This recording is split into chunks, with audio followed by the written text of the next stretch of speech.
August 18th, 2020 Burlington School Committee will come to order. Please rise for the Pledge of Allegiance.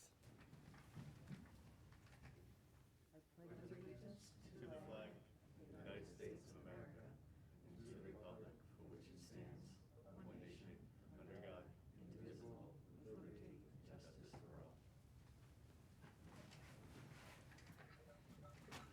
Okay, welcome everyone. I will read what we need to read here. You getting feedback? Well, somebody else's microphone. I just muted them. The school committee is here in person tonight, which is kind of nice for a change. However, I still have to read this because our public participants are remote.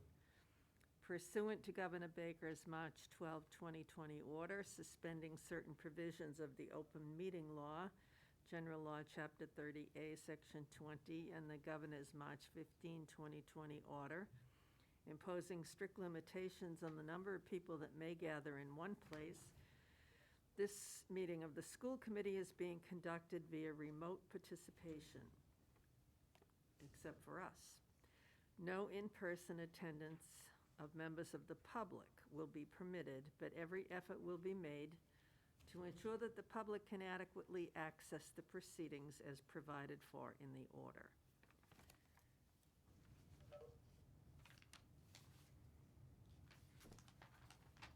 If anyone needs it, the meeting number access code is 129-122-2927, and the password is Tuesday.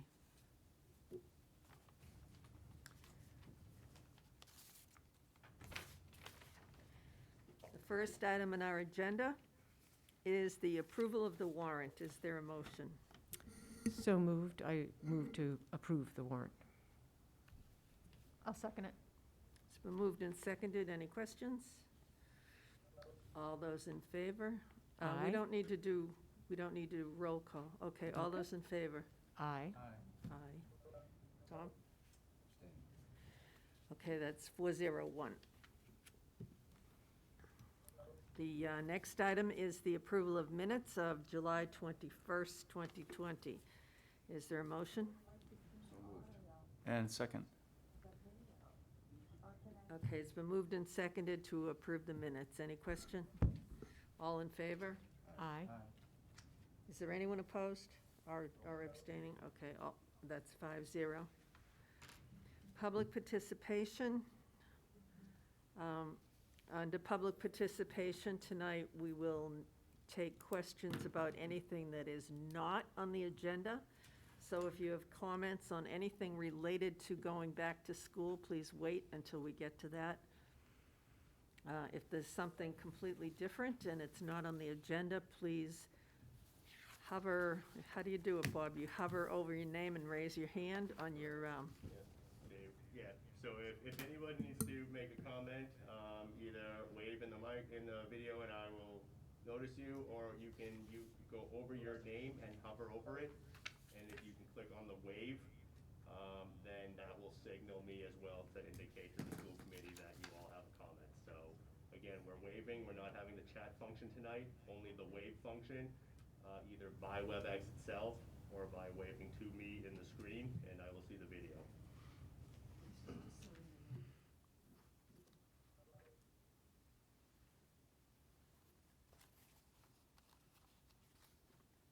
anyone?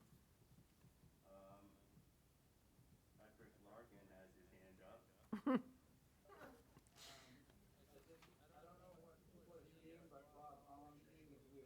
Seeing the school committee at all on the WebEx. So that is a fault of our system right now. I only have the one camera, and somebody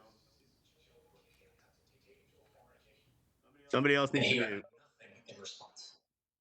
A mom and dad came to a United States senator to ask for his help providing justice, Virginia Volpe's mic is open. and they got nothing in response. Yeah, right now I can And let me be clear, I have not been turn a able little to bit. use And I won't really be able to see the screen, so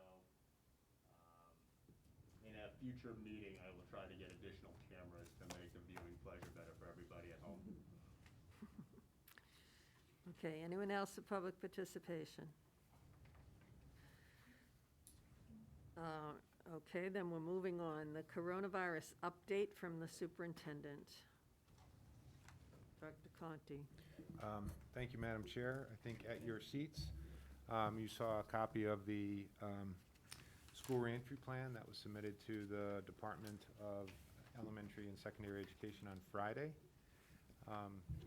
Just for some background that we got today is about 70% of the school districts in the state are bringing back students in person in some capacity or another.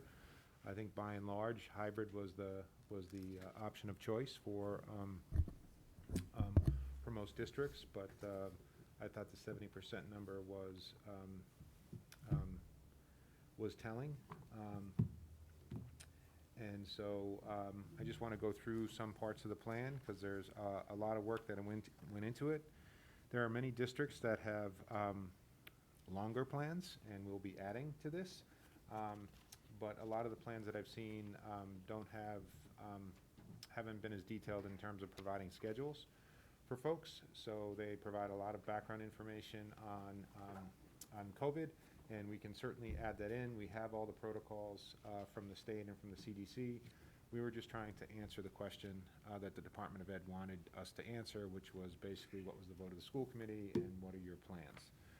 So again, the format you'll see is certainly expandable. Our plan is to get this on the website. We're still doing some formatting. We wanted to include pictures of our facilities and our students.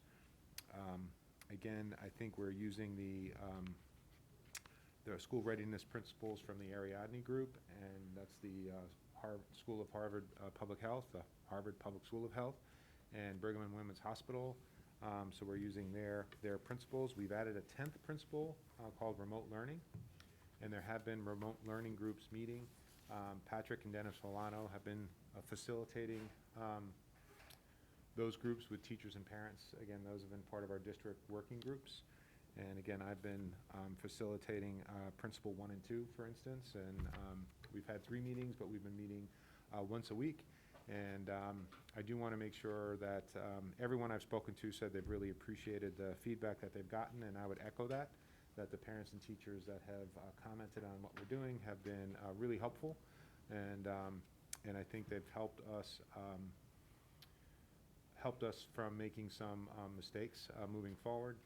And I think a large concern we have, again, that parents have really stressed is making sure that we continue to communicate moving forward, and that even if we get through the next few weeks and we start, the responsibility of communication is even greater as we move forward. So I think there was a lot of a concern, especially if there is a COVID case, what that looks like, what the communication looks like, what people's expectations are. And I think we really need to follow the lead of the Board of Health in those particular situations. Parents are used to the vast majority of communication coming from the school district, but I think in those particular cases, it's the Board of Health that needs to take the lead in terms of contacting the students and teachers who are in close contact, and then that's the definition that they have. And the reality is not every parent may get all the exact information they want in terms of the identity of the exact student, but I think the parents are saying, really requesting that we are as transparent as possible and share as much information as possible without sort of crossing the line. So do we say it's a second grader? Maybe we say that. We don't say it's a second grader at Pine Glen in Miss Simon's classroom or something like that. So I think that's going to be something that we need to try to figure out, but I think the parent input was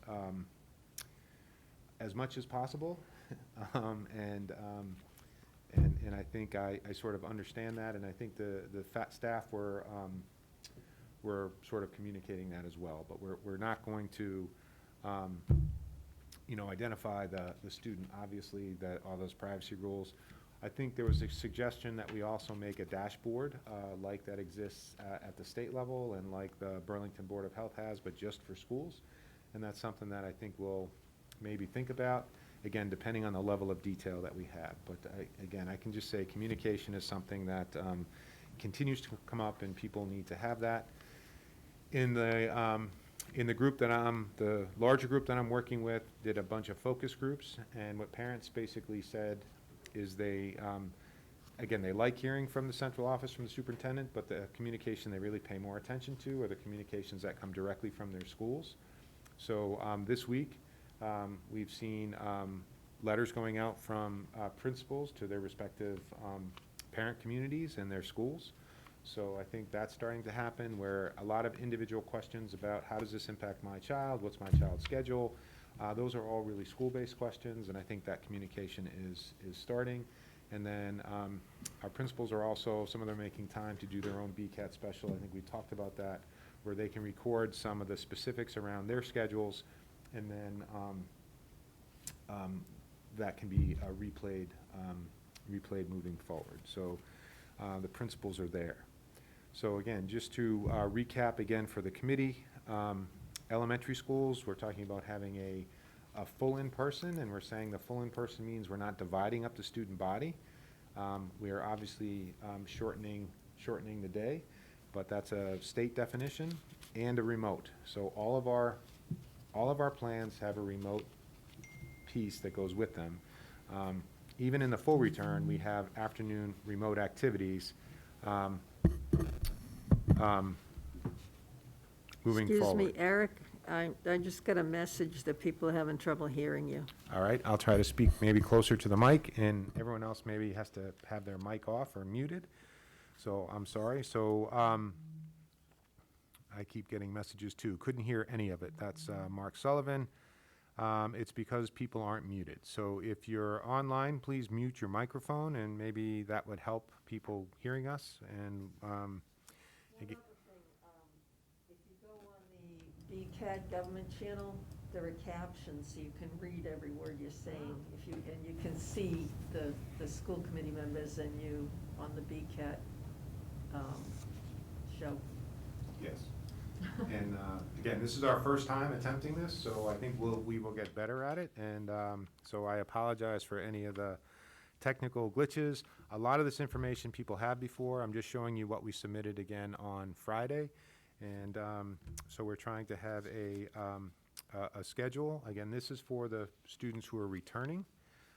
We have that survey out for parents, and we've been tracking actually fairly close to our initial survey, with about 80% of our parents wanting their kids back in school that we've heard from, about 18, 19, 20%, just say 80-20 for now. We do have several hundred, I think 300 or 400 non-respondents yet, and those parents basically have said they don't have enough information to respond yet. I think they were waiting for some of the environmental reports that we have, and I also think they wanted to learn more about what the remote experience is actually going to be. And so those parents we've told just not, again, don't respond until they're comfortable. So we may have a group that we don't get responses from, and in order for us to make our scheduling work, we're just assuming those kids are going to be returning. So, but even if the parents choose them not to return, again, that's okay. But we're sort of building those kids into our planning in case they do return, because we may not have a response from everybody by the time school has to open. So so I think we're working on that, and I think really that's where we're going to be spending a lot of our time coming up, is what that full remote experience is going to look like. We know the schedule is going to be similar to the structure of the schedule is going to look like the schedule that we have here for hybrid. So it's not going to look at all like the spring. That students will be taking attendance in the morning, and they'll be going through. But exactly who's going to be teaching the students and what's going to be happening is going to be something that we're working through. There are some districts who've taken an approach where they create a remote academy, almost like a seventh school for us. And they would identify the students, the 600 or 700 students who want to learn remotely. We would identify an administrator.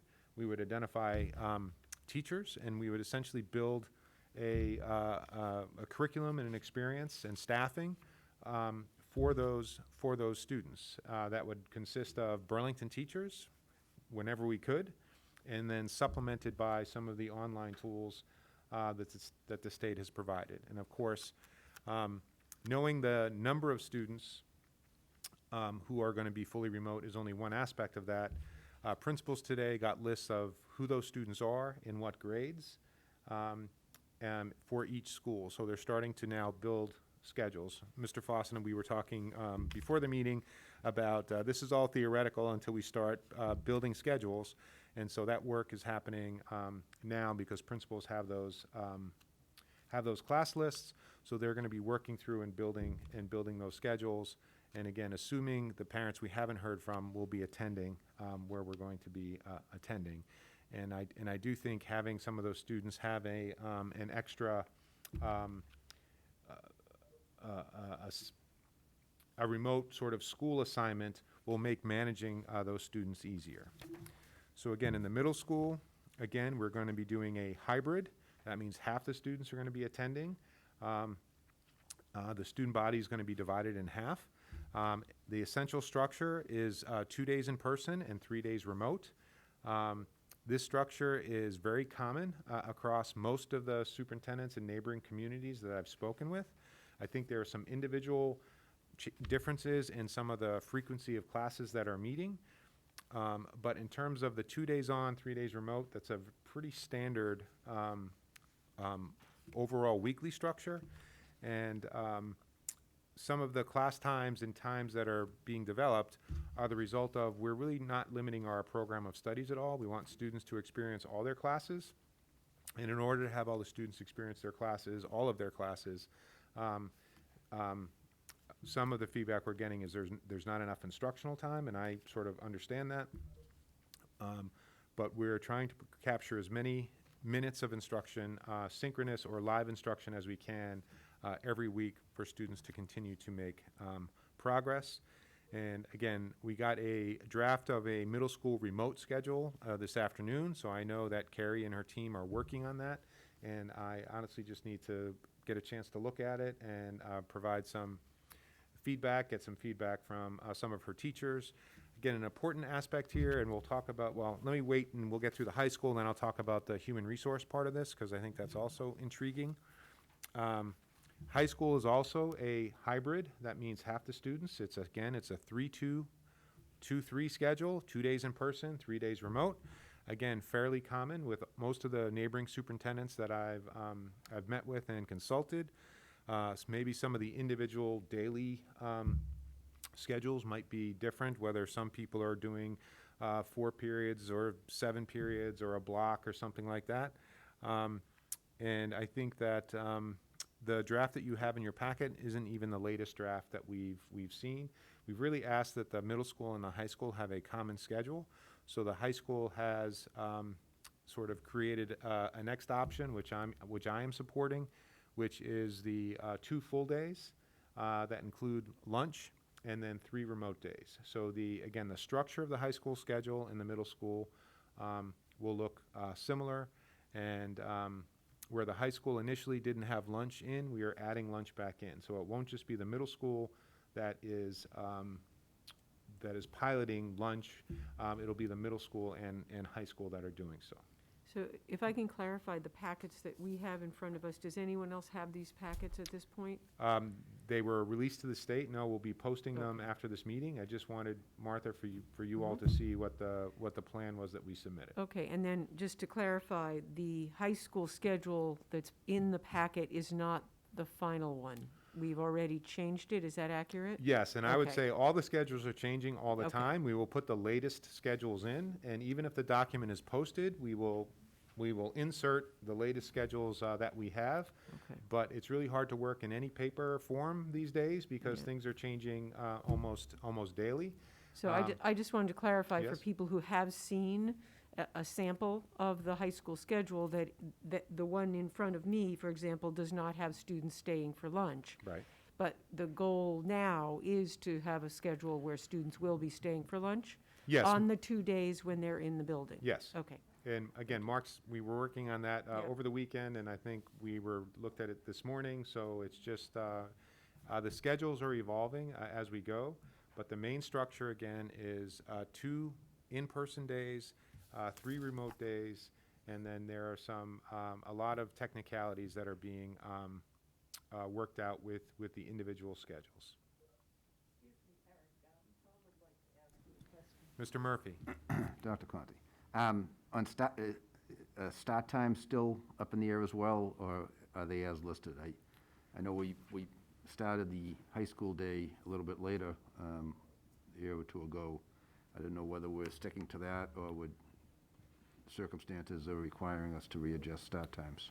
I think we're gonna try to keep our general start times as they have been. Okay. I think the only caveat in that is we haven't completely worked out our transportation issues or schedules yet. So I think we're looking at about an 8:45 start time. I think we were at 9:05. Right. We're in the Okay. ballpark of where we intended to be with the later start time. Okay. Again, to clarify? yes, ma'am. That's not what's on this in the packet. Right. So, okay, just want to make sure people understand this is a work in progress. Yep, Okay. and again, schedules are always drafts, they'll be changing. I just wanted to sort of show the basic structure of the 2 days in person and the 3 days remote. Again, the Early Childhood Center is, we are keeping neighborhood students in. We have obviously mandated programming that we need to do for 3 and 4-year-olds, those mandated services are happening. And Deb Clark has been contacting all of her families sort of personally. It's the size of program that we can do that, and she's working out the details. There are many communities that did not continue with their neighborhood students during the pandemic. We are trying to do so, and I think Deb and her team have done a great job including those students. So again, I know we went through that quickly. Ms. Simon, I know some of the information is going to be changing. That's why I think the most accurate information that families are going to get is going to be coming from the schools themselves. The high school still hasn't released student schedules. I know they have it built, but they're going to be releasing student schedules soon. And then we need to, again, we're starting to build our schedules because the principals just got their student list today in terms of what grades and who's returning to schools. The change in the high school, if you're interested, I think we had 130 minutes a week in the schedule that's in your packet now.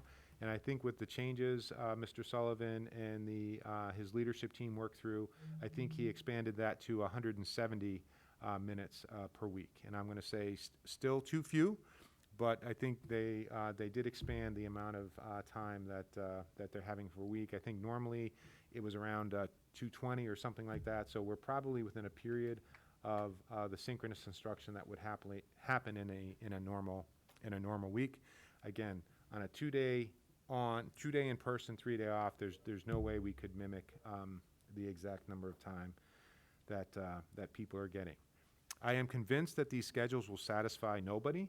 I know that, and we are trying to again take a very, I think, robust curriculum and cram it into an abbreviated day.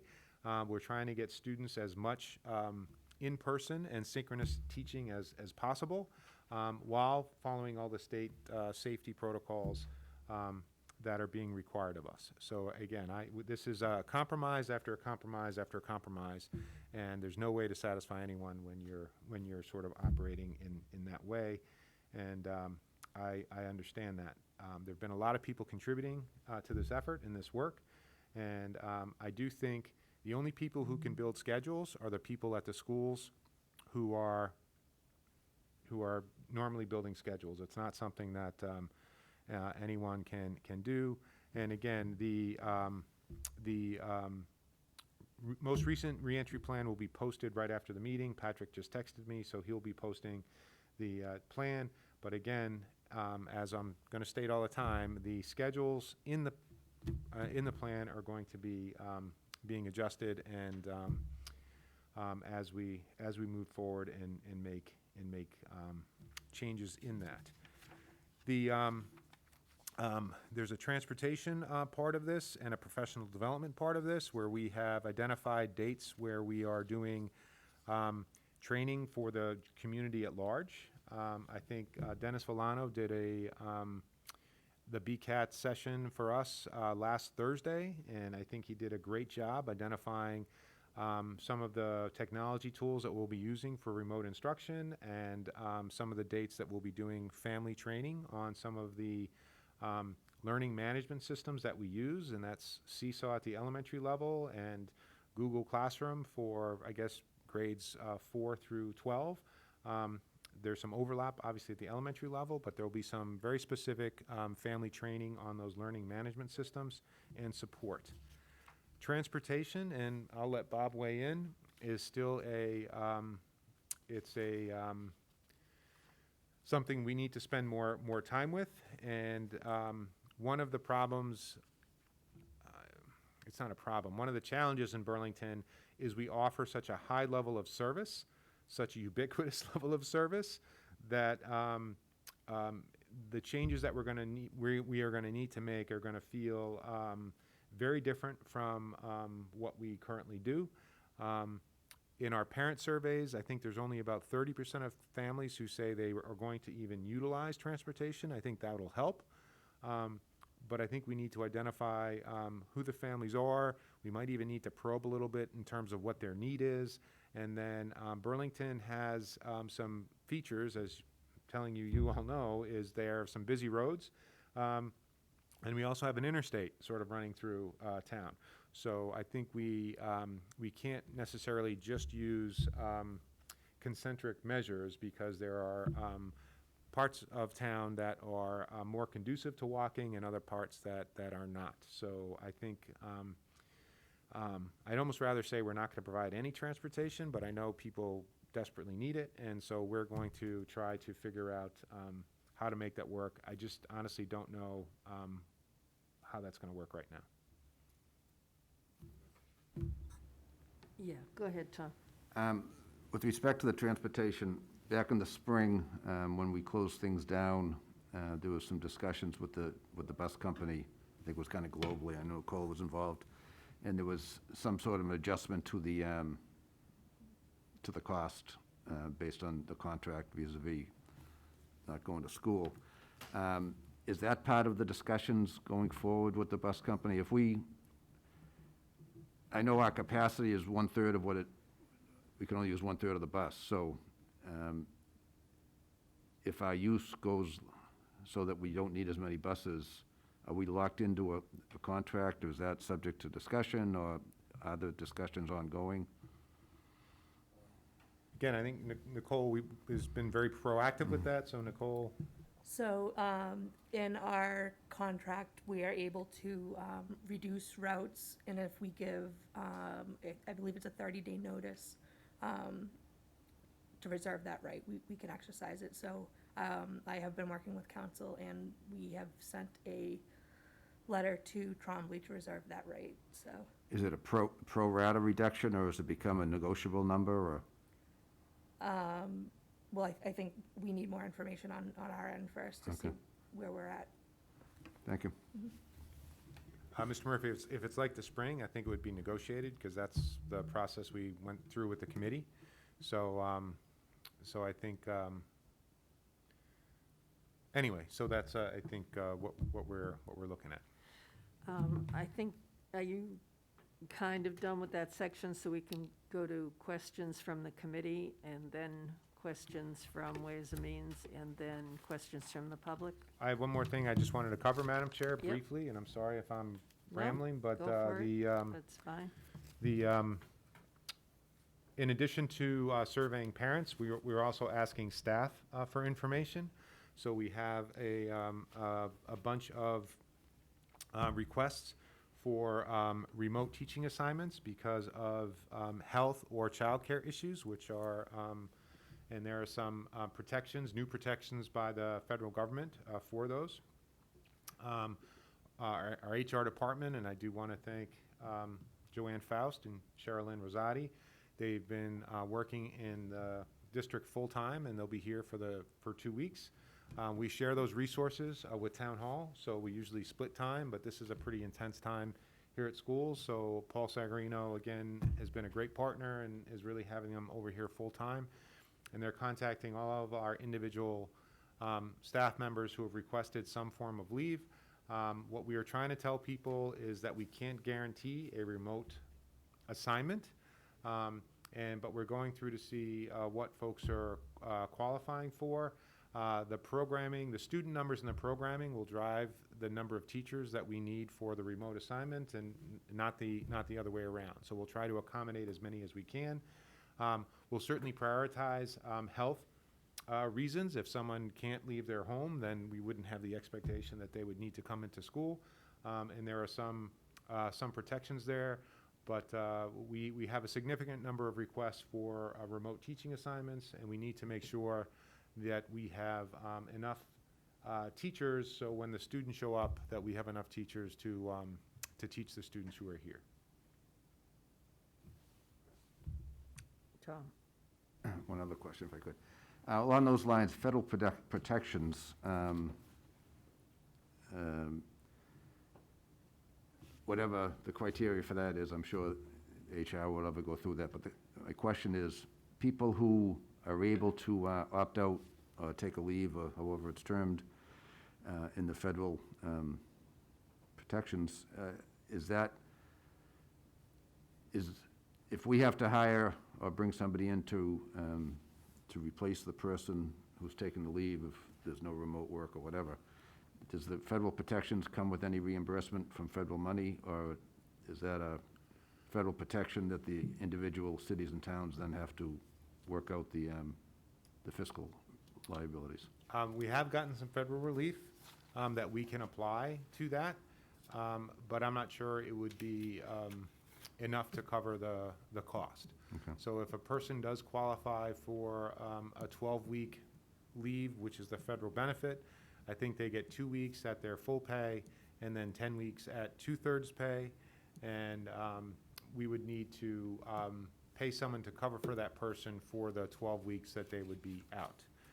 At the conclusion of the 12 weeks, that doesn't necessarily mean the situation goes away. The person would either need to decide at that point to extend their leave, or come back to work, or we'd have to work some things out. But it would be a 12-week window. That is a new federal benefit that we would need to work through and determine what people qualify for. Again, in addition to those leaves, honestly, we just have the typical leaves that we would have every school year, maternity leaves, other sort of FMLA, sort of sick time, sick leave. So we always have some. We're just at a point now where we have many more than normal because of the pre-existing conditions that some people are concerned about with the COVID, and there are many childcare concerns because of the varying plans from district to district. Our teachers who don't live in Burlington are having to cope with plans that their local communities have developed, and sort of matching those schedules is a challenge. Mr. Murphy, also, now that we're in phase 3, there are not as many individuals who would qualify for that as before when we were in phase 1 or 2. So let's take questions from the committee. Carl? Dr. Conti, do you anticipate, or have you gotten any feedback from DESE or the state on this plan? I know maybe they have their plans full with 300, or their hands full with 350 other plans, but just curious. The feedback that we received was on the foundation of this plan, which was submitted July 31st. And essentially, the guidance that we got from DESE was if you get a phone call from us, that's not a good thing. But if you don't hear from us, here's some general feedback. And we didn't get a call, so we were in the general feedback part. So I think we met all of their expectations. We just submitted this on Friday, so we haven't gotten any feedback yet. And what they did say is if the district goes fully remote, they're going to come and audit fully remote programs, I guess is sort of the initial thing that they said. I think for our plans, as long as we meet the minimum hours, the adjusted hours, which I think is 9:35 or something at the secondary level, and that to go with 170 days. I think as long as we're meeting those, again, we'll probably get some feedback, but I think we had passed. They didn't give us any specific feedback after our July 31st submission. Other questions from the committee? I have one on transportation. Mhm. I noticed you put 2 miles for like a new requirement, but first of all, I think there might be kids within a 2-mile radius that really need the bus ride. Mhm. And I also just want to make sure that I'm correct in my understanding that when we're able to get more back to normal, that we will return to our typical busing. Again, honestly, that's really up to the committee. I would assume we would do that unless the committee sort of changes their expectations, but I think we would be sized and prepared to do that. I think our contract reflects Okay. the existing schedule. 2 miles is the state, is the state cutoff, so we need to provide transportation over, outside of a 2-mile radius. Many communities, that's the state minimum. Many communities only provide that level of transportation. All I'm saying is it's a lot, a lot lower drop if you're already at 2 miles. Our fall is gonna feel precipitous because we don't have that there. So Bob, you've looked at 1.5 miles, you looked at 1 mile, you're looking at 2 miles. We are looking at some different scenarios, but Burlington doesn't divide itself well into concentric circles. So just because of some of the hazards that we've talked about. So you are working with the bus company on some possible configurations? So yes, Dr. Conti, I have been in contact with the bus company. We have been discussing this. They have our full roster of children prior to the discussion about remote or not remote. We are working on getting the counts of the students that are going to be attending schools so we can further work within those 1 to 1.5 or 2 mile radiuses just so we can get the counts of students that are planning to ride the bus. And then we need to see where those numbers are at so we can either adjust up or down depending on number of seats we have available. I've just heard from some people whose work schedules really make it impossible for them to get the kids to school without the bus. And I would hope that we would accommodate them if at all possible, no matter how far away they are from the school. Ms. Monica, we will do our best. Like I said, Okay. that's it's a variable that I haven't spent enough time with, but I think we're probably going to be spending more time with. And then we're just very limited in our capacity to fill the buses up. And I know. it may be something that honestly doesn't get fully worked out until October 1st, but we will try to provide it as quickly as we can and get transportation in. Maybe more general bus stops as opposed to specific bus stops. Again, our kindergarten students are used to being dropped off at their doors in the afternoon. They'll be being dismissed at the elementary level with all of the other students, so they'll be dismissing together. But again, that's a change. Again, typically, they do ride the buses in all together, so I'm assuming we can get them home all together. But there's going to be, we have, again, such a high level of service that there is going to be changes, and I'm sure you'll all hear about them. But we'll try to do our best, and we are going to try to use an equity lens, which means that distributing things equally may not be the right solution. We may need to try to provide more buses to neighborhoods that have more students needing transportation. So I think it's a complex problem. One other thing I just wanted to stress, because I'm sure you're all thinking it, is I went over the schedule for the vast majority of students. We do have populations of students who will be attending school all 5 days at both the middle school and high school. And I think those are high-need students as defined by the state. And again, they're in a bunch of different categories, and all the administrators who are associated with those categories are working with those families and students. So we will have students in our buildings, even at the middle school and high school, receiving instruction 5 days a week in person. So I think there's, again, a lot of moving parts, but I didn't want to exclude that group from the conversation. Martha? Well, I have one more thing, and then we'll go to Martha. So I just want to comment that I believe our understanding is that we will return more fully, assuming that we can safely conduct school and that we don't get caught up in a problem with numbers. They're very reasonable in Massachusetts right now. They're low. But our goal is to get back to normal. And I just wanted you to maybe emphasize that to people that are watching. Yes, so I think we're going to follow a lot of the lead from the Board of Health. I think we'll be working sort of all the time. We'll be fixing problems as they develop. I'm telling you right now, there's going to be mistakes. This is a flawed sort of accelerated process. We'll do the best that we can. We're actually going to be fairly good at delivering instruction the way we used to. I'm actually excited to get back to that. And I think, you know, we are well designed for that. We're not necessarily designed for some of the work that we're doing now. But So Eric, my point is, come October, come November, we may add lunch back in, we may add afternoons back in, we may add 3 days, 4 days, 5 days, gradually as we go. The plan is to get back to normal, correct? yes, and again, I think a lot of that direction is going to come from virus counts, not from my desire to be back to full scheduling, because I have that desire right now. Yeah, me But too.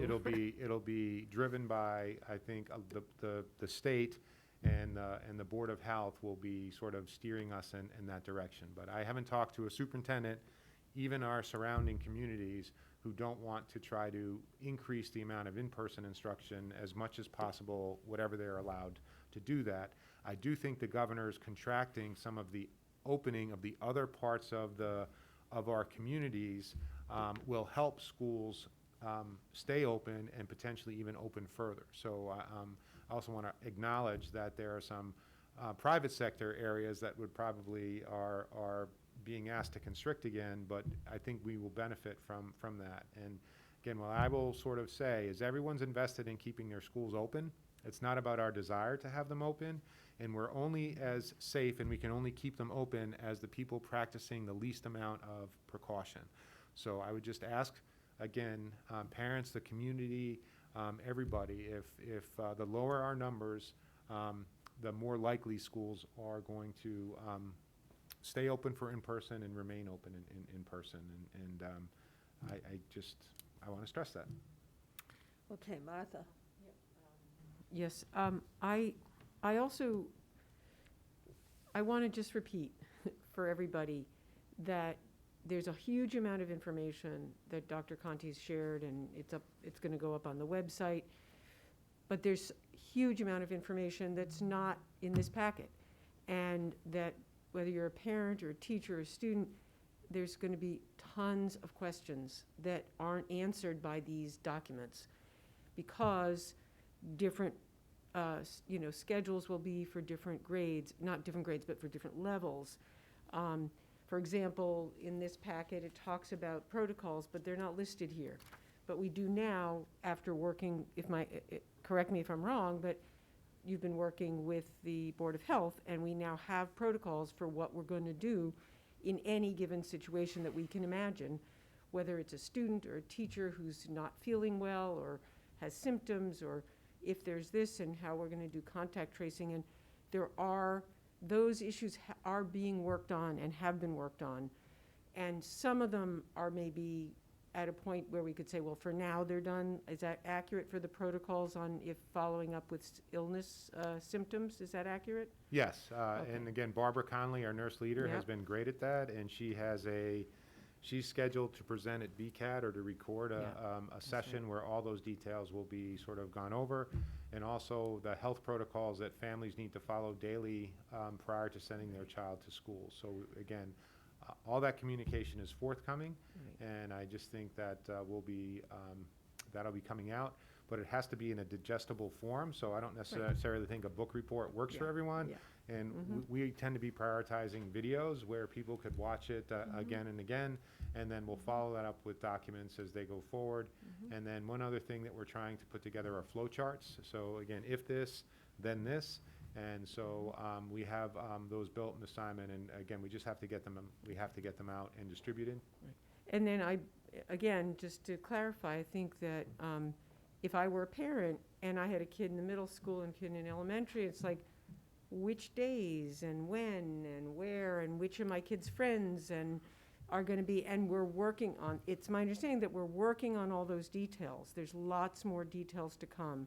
And from what you said tonight, it sounds like those kinds of, that kind of information maybe will start coming from the principals in Yep. each building. Yep. But I want to just acknowledge that it's really hard for families and for teachers right now not knowing, exactly all the details. But I Right, just so- also want to credit yeah. you and everybody who worked all summer because we're reinventing school.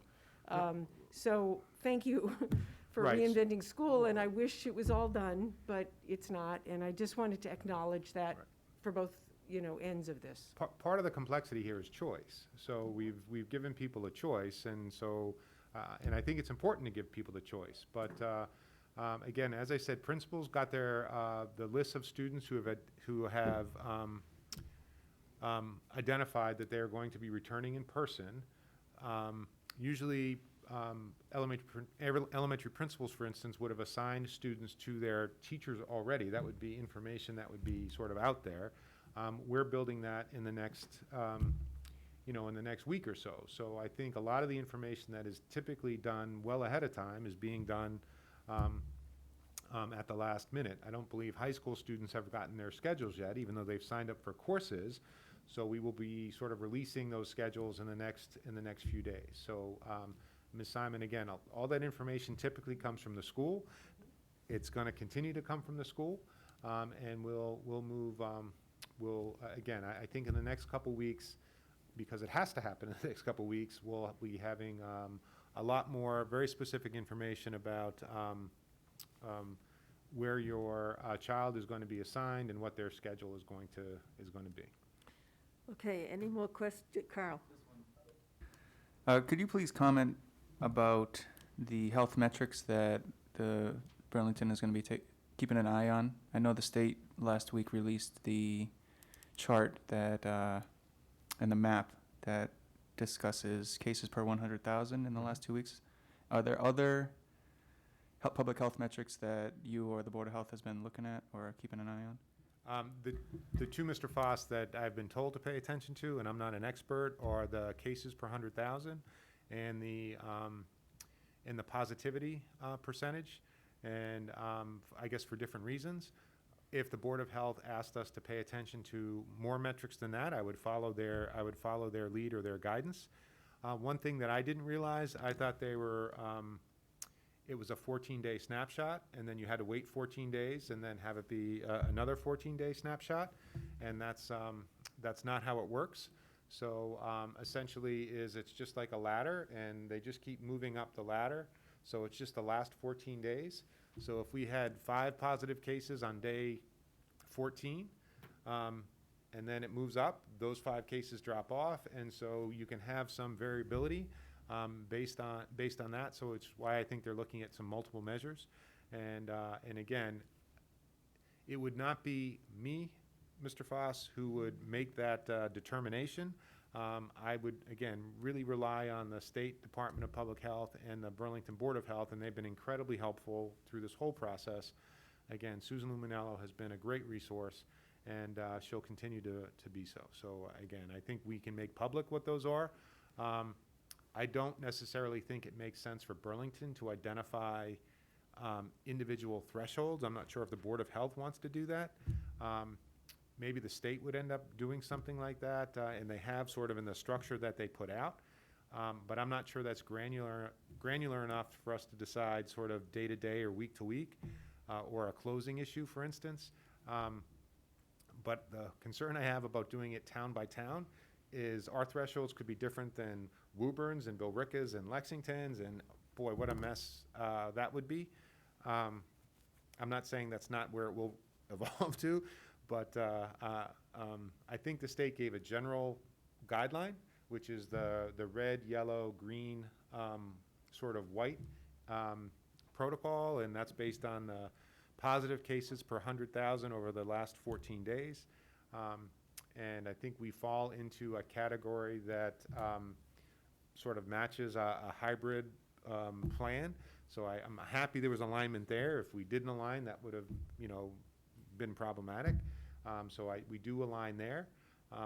And I think sort of the more granular decision-making is going to be led by the Burlington, the Board of Health, is my understanding.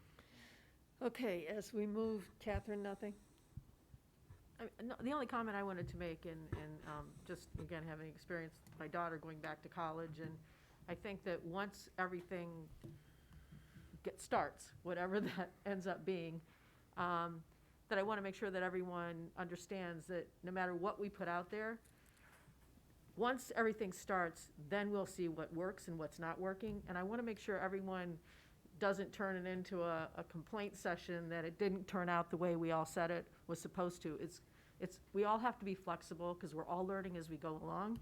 And I just want to make sure that, I state that and people realize, the work that's gone into it. But, we've not experienced this before. It's all new to everybody. And, please continue to communicate. I've always said you can't fix, something if, you don't know it's broken. So, I think people have been really good about communicating with the school committee and want to make sure that they continue to do that. But I also want to make sure that everyone is understanding once things start, that we all have to be a little flexible once we see how things work. So. Thank you. Okay, I know there are members of the public. Bob, if Mr. Ryler is one of them, we'll take him first, but I don't know if he has a question or not. No? Sorry, John, you want to repeat that? I'll have questions for the next section, nothing here right now. Okay. Okay, have you got someone who wants to ask a question or make a comment? Diana Marcus is the first to raise her hand. Okay. Diana, please, you are up to the mic. Hi there. Is it coming through okay? Yes. Great. I have three questions. One is when the original plan was submitted, it was deemed that it was not safe to have lunch at the high school, and I'm wondering what has changed in terms of the conditions since that time. Also, where will the students be having their lunch? Why don't you give us all three questions at one time and Right. The second one also has to do with the high school schedule. According to the schedule, as it was released to the staff today, all classes will be live streamed in addition to having in person. And I'm very concerned about the privacy issues of our students. So that was brought up, if you recall, even when there was a mistake in settings for Seesaw and families were able to see other students' work, there was quite a bit of concern. So having every single class live streamed, I think is going to be problematic. And I assume that there's some sort of process in place if that's going to happen, that every student will have some sort of waiver or release. So I'd like to know a little more about that. And the final one is just, it sounds like about 10% of our students, we are still unknowns. Do we have an idea when we'll know when those, what the status is of those students is, and what's being done to manage to find that information out? Okay, thanks, Diana. Eric, you got any answers for any of that? Okay, so I guess Dr. Conti will get back to you on those questions.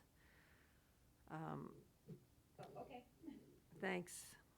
Is there someone else?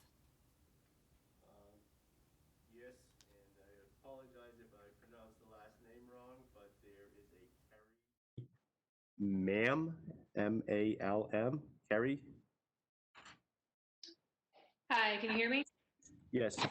Hi, yeah, it's Carrie Malm. I have two children at Fox Hill, one entering K, one entering grade 3. I'm also a teacher in another local district at an elementary level.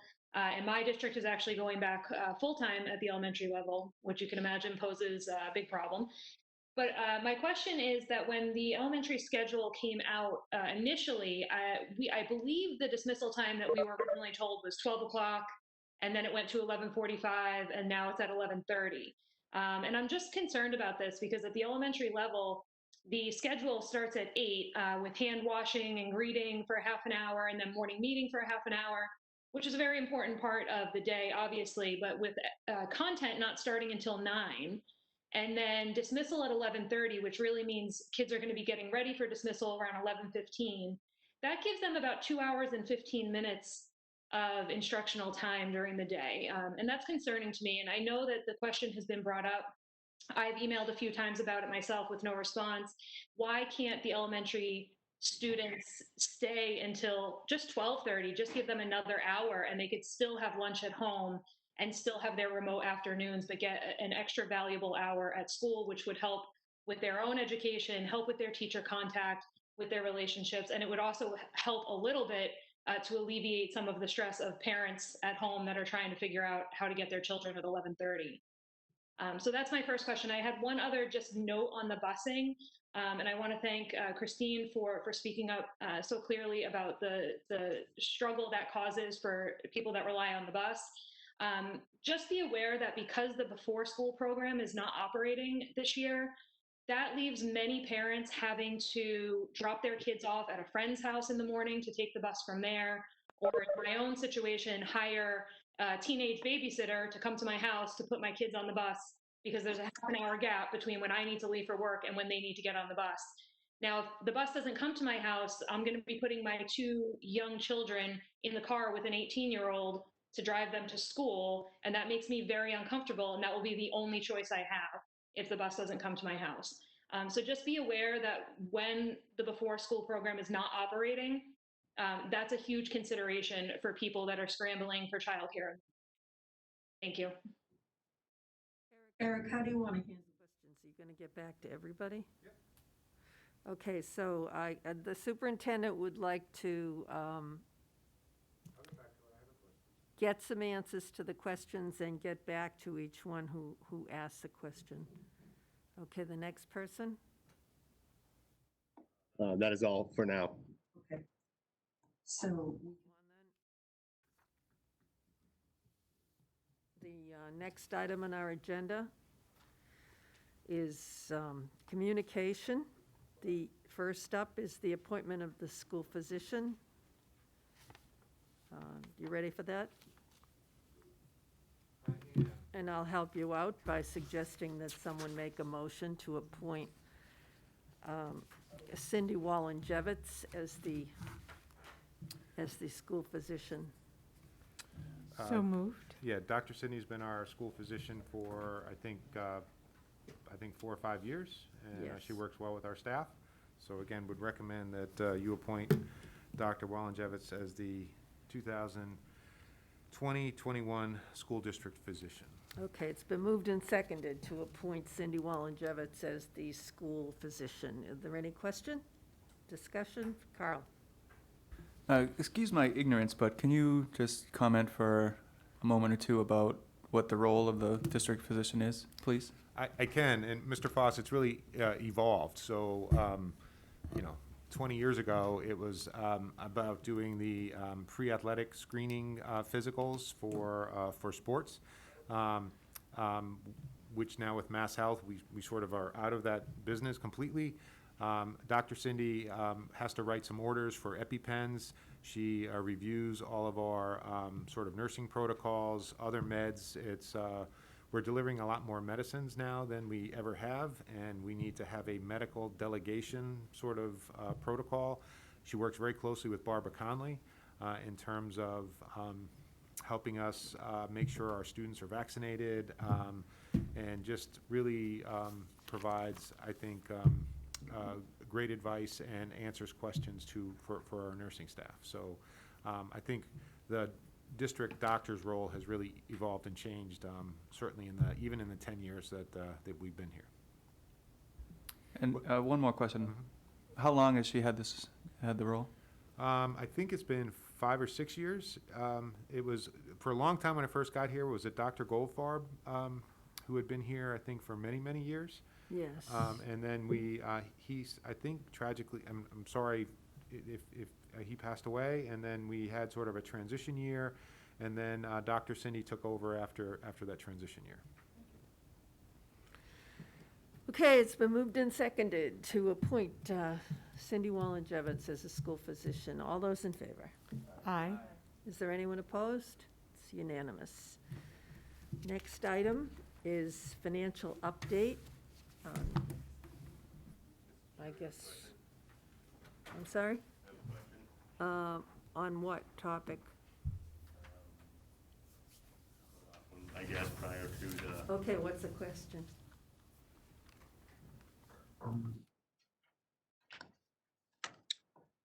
So this is from Chris. There's no last name, and the hand is raised. Chris, you are addressing the school committee?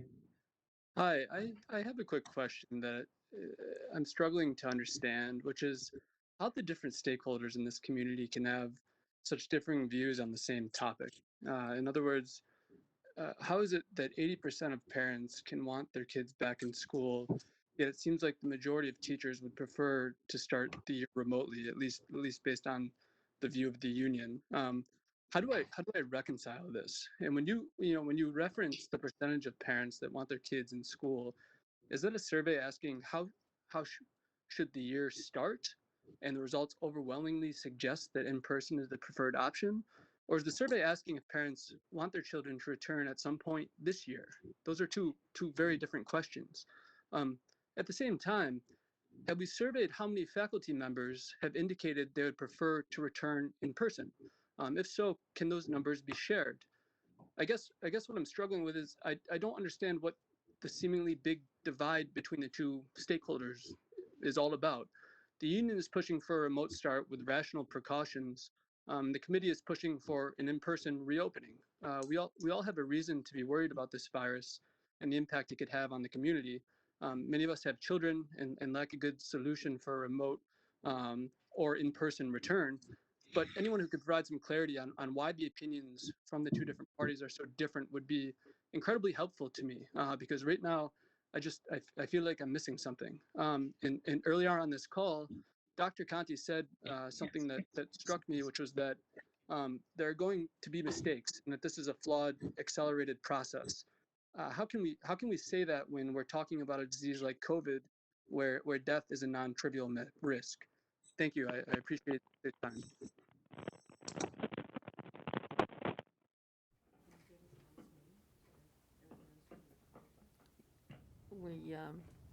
We'll answer that. Madam Chair, I'll try to track Chris down and Okay, ensure Chris, that- you might want to send an email to Dr. Conti with your name and email address so he can respond. And just, Madam Chair, for the record, the mistakes I was talking about weren't certainly any of the seriousness of the health aspects of the COVID. I was more talking about the logistical mistakes in terms of managing a rational and cautious return. So. Right, and if you have 100 people talking about this particular issue, you have 100 different opinions. All right. Okay, Bob, we're not going to get to move on here. What is it? There's one more hand up. Okay. Ask a question. Who is that?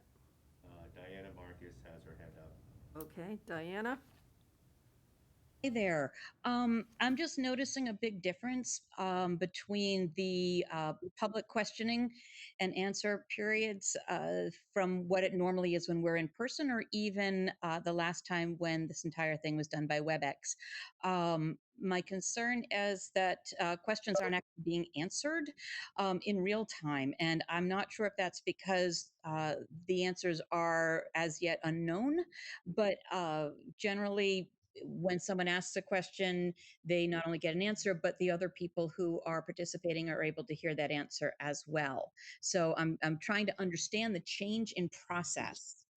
Yeah, Diana, I think it's because of the complexity of the situation. Wants to be careful to give people accurate answers. Am I right, Eric? So will these answers be made public in some way, or will it only be communicated to the person who asked the question? Include them on our web, so we can do that. All right, did you hear him, Diana? I did not, I'm sorry. So we can include questions and answers on the FAQ document on the web. And again, this is, so we'll include them there.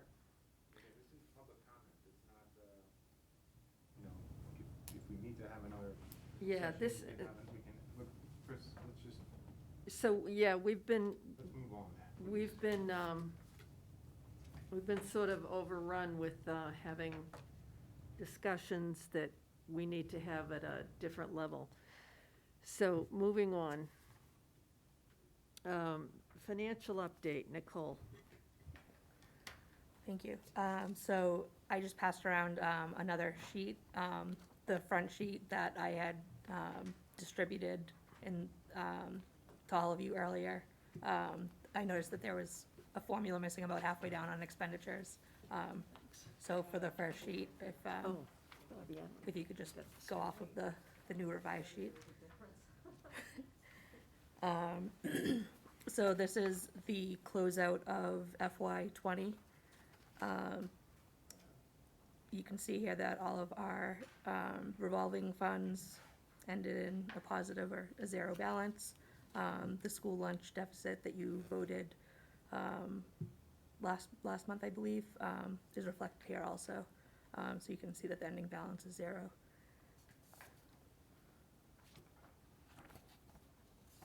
Then next on pages 2 and 3, the operating budget. On page 3, remaining budget, that 1.6 million is what was unspent and turned back. And then on page 4, accommodated, there was no money turned back, so the total turned back for FY '20 was 1.6 million. And just to clarify, when we say turn back, it goes back to the general fund? Yes, And how much was that? $1,603,702. That's like a lot. Is that because of the fact that we weren't in school for so long? Yes. Okay. Questions? Do you have more to present? Nope, I can take questions. Martha? Yes, I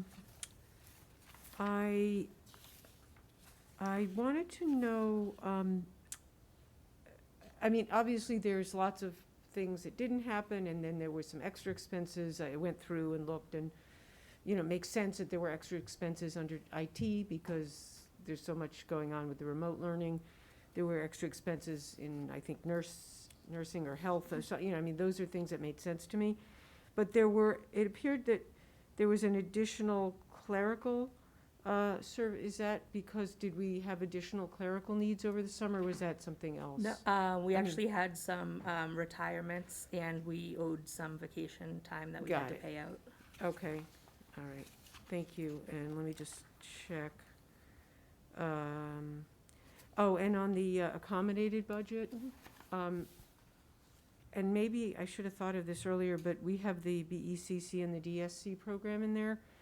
Is there also a high school program that's part of the accommodated budget, and is that in here? Yes, it's included in Okay. the blue highlighted. The blue highlighted. I So- should have it should say DSC and the, is it structures? Okay, so High school that's, the structures. purple highlights are both DSC and, what are we calling it, structures? I believe so, yes. Okay, thank you. I know Mr. Isla has questions. Should we go to him? Has anyone else got any here? All right, let's go to Mr. Isla. Mr. Euler? Great, thank you, Madam Chair. Yeah, I had a few questions. I'll try to do them in the order of the report there. Looking at the revolving funds, and by the way, Nicole, thank you for the update. It definitely changed things and made it a little more clear. On revolving funds, it looks like both the before and after school program and the Sprouts daycare have a large balance, which suggests to me that maybe we didn't do any of the refunds that have been talked about. There's about $500,000 in each of them. So I guess the question is, has the whole issue of refunding money on those programs been resolved? And if so, is that included in this, or what's our status there? Through the chair. So, John, if the Sprouts, if you look at the revised sheet, there's not a large balance in the new sheet that I sent out. there's only 29,000 in the Sprouts, but all refunds have been processed. For the before and after school, I think that there were some refunds that lagged, so they didn't get posted in FY '20, they hit '21, but I can get that number for you. Okay, so, and I apologize, I may have mixed up, I have them both up on the screen here, and I may have mixed up which was the newer one of the two. It is I think you're saying the one with 29K in Sprouts is the new one? Correct. Okay, great. All right. So, but there's still 570K in the before and after school program. Which is that? Although I guess that's lower than where we started at the beginning of the year. Are there pending refunds on that, or we feel that's an accurate representation of where that's ending up? So again, as I mentioned, there were some refunds that did not get processed until after 6:30, so those would be reflected in the following fiscal year's report. I don't have that number in front of me, but we have always sort of been carrying a large balance in this revolving fund for before and after school that we've sort of been trying to reduce carrying that large balance. Okay. And okay, looking at the regular budget, Martha, I believe Martha asked this, but I didn't quite hear the answer. The clerical went up 130K from the end of May report. And did you say it was vacation payout, or did I miss that? Yes, we had multiple retirements, and we owed vacation time that was accrued. So, I mean, that's accrued, in total over a couple of years of vacation time. Is that typical that people can accrue that much? We're looking to curb that so that we don't run into this situation going forward. Okay, that's what I was wondering. Is there a plan to change the policy on maximum vacation accrual that people can have? Yes, we're working. Okay, good. Good change.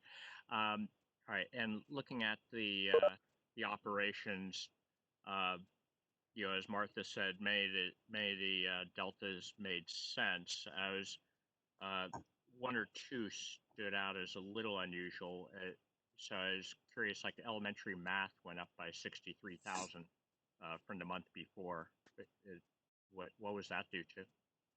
We needed to purchase additional textbooks. Okay, so is that due to COVID situation that required that? Or? Yes. That would serve a change due to that situation. Okay. And then the rest all sort of made sense with the regular. Looking at the accommodated, I didn't quite understand it. Tuition went up by $500,000 from the end of May. What happened there? So because we were able to reduce transportation and we had some savings in other areas, I was able to offset the additional tuition that I normally would use lab credits or circuit breaker for.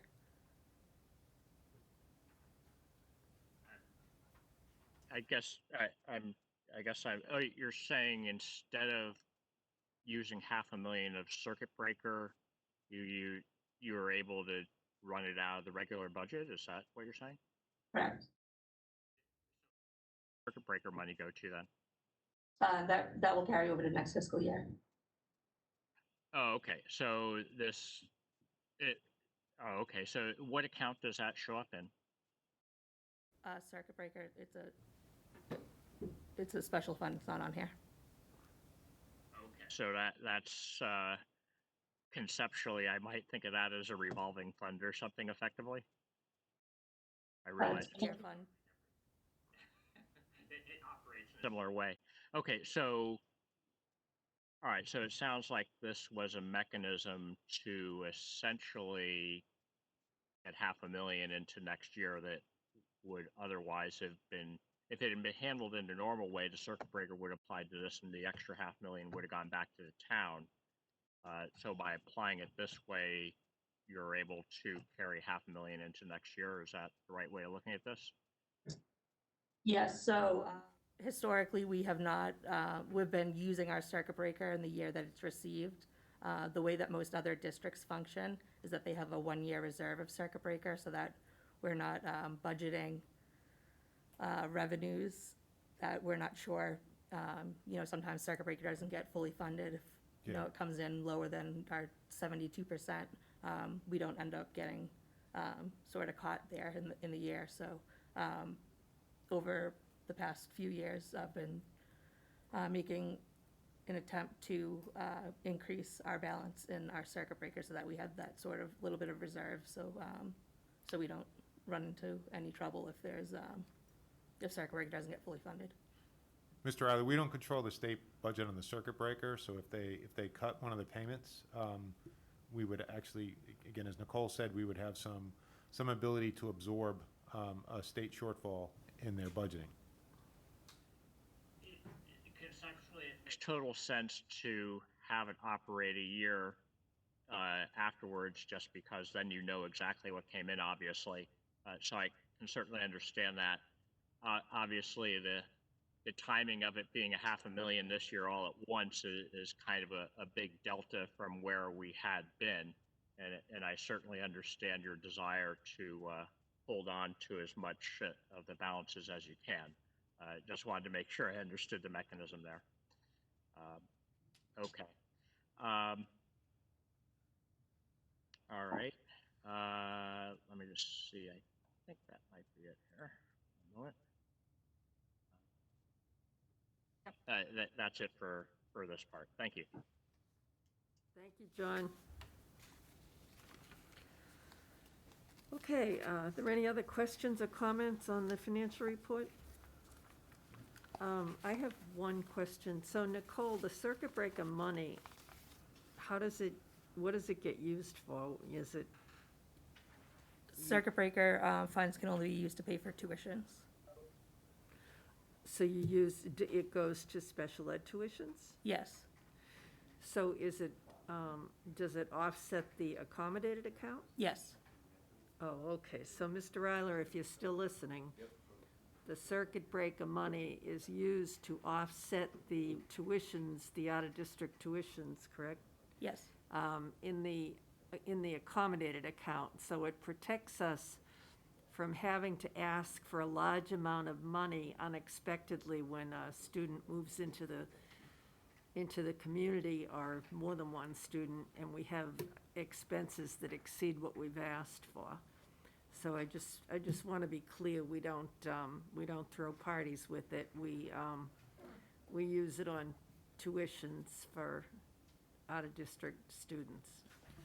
Again, Madam Chair, we also look, and you all have gone through the budgeting process before, when we create the accommodated account budget, we also don't budget the maximum, we don't budget that at 74% either. Right. So we always sort of expect the state to shortchange circuit breaker, because more than typically they do. So, so we sort of prepare for a shortfall in the budgeting process, and then Nicole also provides, by having sort of 1 year in reserve, that allows us to have some flexibility in terms of meeting those costs. Right, I just think it's important to say what that money is spent on. It can only be spent on that, so It it's can not, only it's be not like we spent have, we can't build other programs with it, we can't hire Okay. other folks with it, so So it's it's on limited to what we tuitions. can, yeah, well, now transportation too, but it's for, Yes, that's it's for right. out-of-district special ed costs is really what it's for. Okay, I think, John, if you're still listening, I think that clarifies it some, that the circuit breaker money is spent on out-of-district tuitions and transportation. Yeah, thank you. There's no action to be taken on the financial update, correct? Okay, so the operating budget transfer,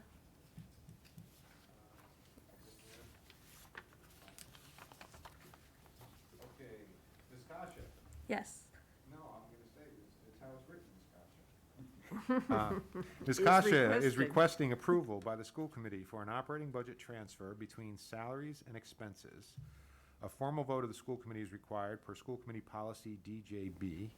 A total of 60 hours of additional hourly work at $40 an hour, that's the contracted rate for teachers in the Unit A contract, has been appointed to employees for packing and organizing the Francis Wyman Library in conjunction with the Francis Wyman Library furniture warrant article. Mr. Cunha has indicated that the cost of this work was not included in the total cost of the project. The posting and appointments are on the following 2 pages. So again, we posted this work. We needed some of the staff to do work outside of their normal contracted day. We posted, we paid them, and again, it's recommended the school committee approve a budget transfer in the amount of $2,400 from library contracted services budget line 53 to summer curriculum work budget line 19. Is there a motion? Is there a second? Second. It's been moved and seconded. Any questions? All those in favor? Aye. Is there anyone opposed? That's unanimous. Next item, warrant article placeholder, Director of Equity of. Again, thank you, Madam Chair. I think some of the context has changed a little bit, so we have some town meeting members who are submitting a warrant article for a Director of Equity. I think it's the parent group, is the BAR group, that has spoken to the committee before. I think it's also being co-sponsored by the Burlington Equity Committee. Again, Ms. Simon and Mr. Foss are members of that, and they can speak more directly to that. And Patrick Larkin, who's on the phone or remote, has also been directly involved with that. So before I sort of talk too much, I think they wanted to present to the school committee. I think they have a couple slides, and Bob will show them, and then I'll maybe make a comment afterwards, and then turn it over back to the committee.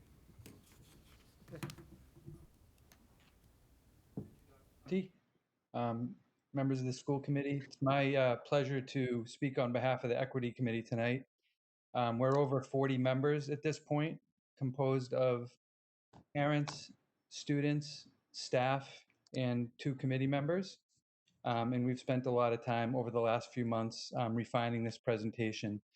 Just a little background context. This was requested a year ago in a different time, as Dr. Conti alluded to. Although we felt, members of the committee felt there was a need for this. We certainly understand that, budget priorities are different each year. But the thing that changed for us this year, I think for a lot of us, I'll speak for myself, was after the murder of George Floyd, when we heard some of our students get up on the town common at the Black Lives Matter rally and talk about their experiences within our school buildings. And I heard someone call them microaggressions. Some of them were microaggressions, but some of them were racist acts as well.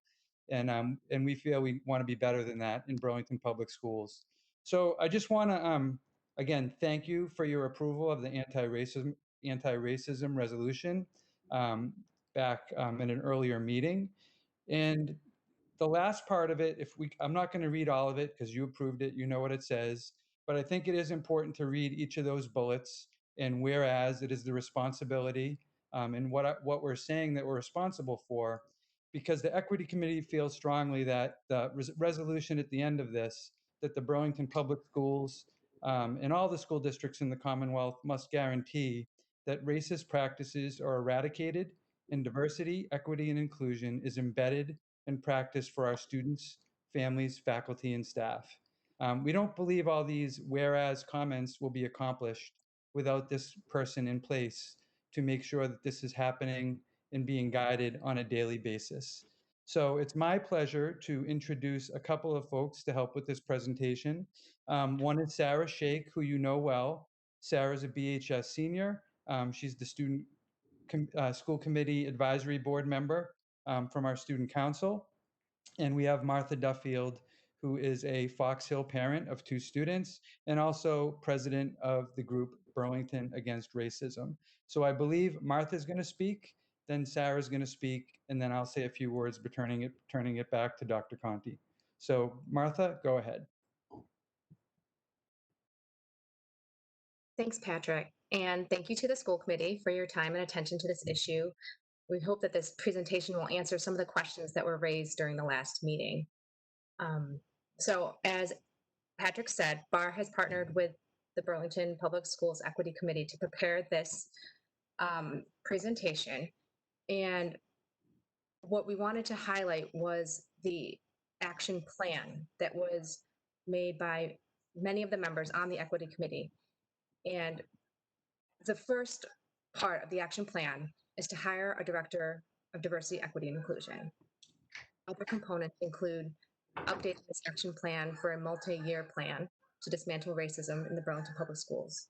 Recruit, hire, retain, and promote anti-racist educators and diverse staff. And to develop this current staff for training in equitable practices. We want all the students to be educated on racial identity, racist structures, and anti-racism.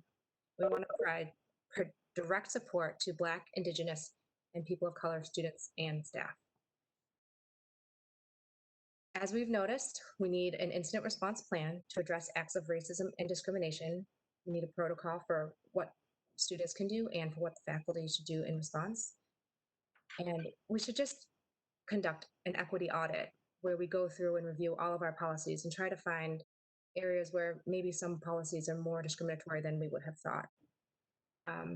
And to review the curriculum with a focus on culturally responsive materials and teaching.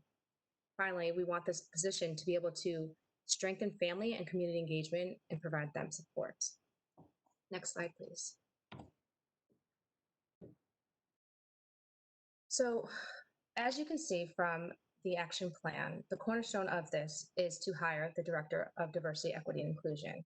So in order to have that be more understood, BAR with the Equity Committee prepared a job description based on examples from surrounding towns and communities, but tailored specifically to Burlington. As to be expected, these job responsibilities reflect the needs from the draft action plan. Next slide, please. So this central office leadership position will need to work with the administrator level, the educator level, the student level, and the community level. And many times these high-level positions have significant requirements which can lead to the exclusion of diverse candidates. It was very important to the Equity Committee and to BAR to ensure that a great candidate was not excluded from the initial screening processes, since diverse candidates have networks and previous experiences working with communities of color that are not reflected on a piece of paper. We really wanted to have it be inclusive to make sure that we were getting the best candidate. So next, Sarah will discuss how this position fits into our schools and community from a student perspective.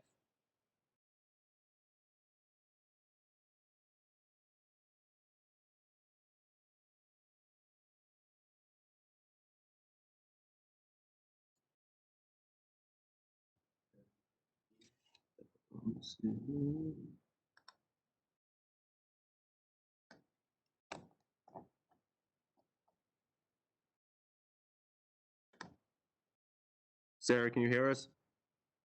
Yes, I can hear you. Can you hear me? Yes.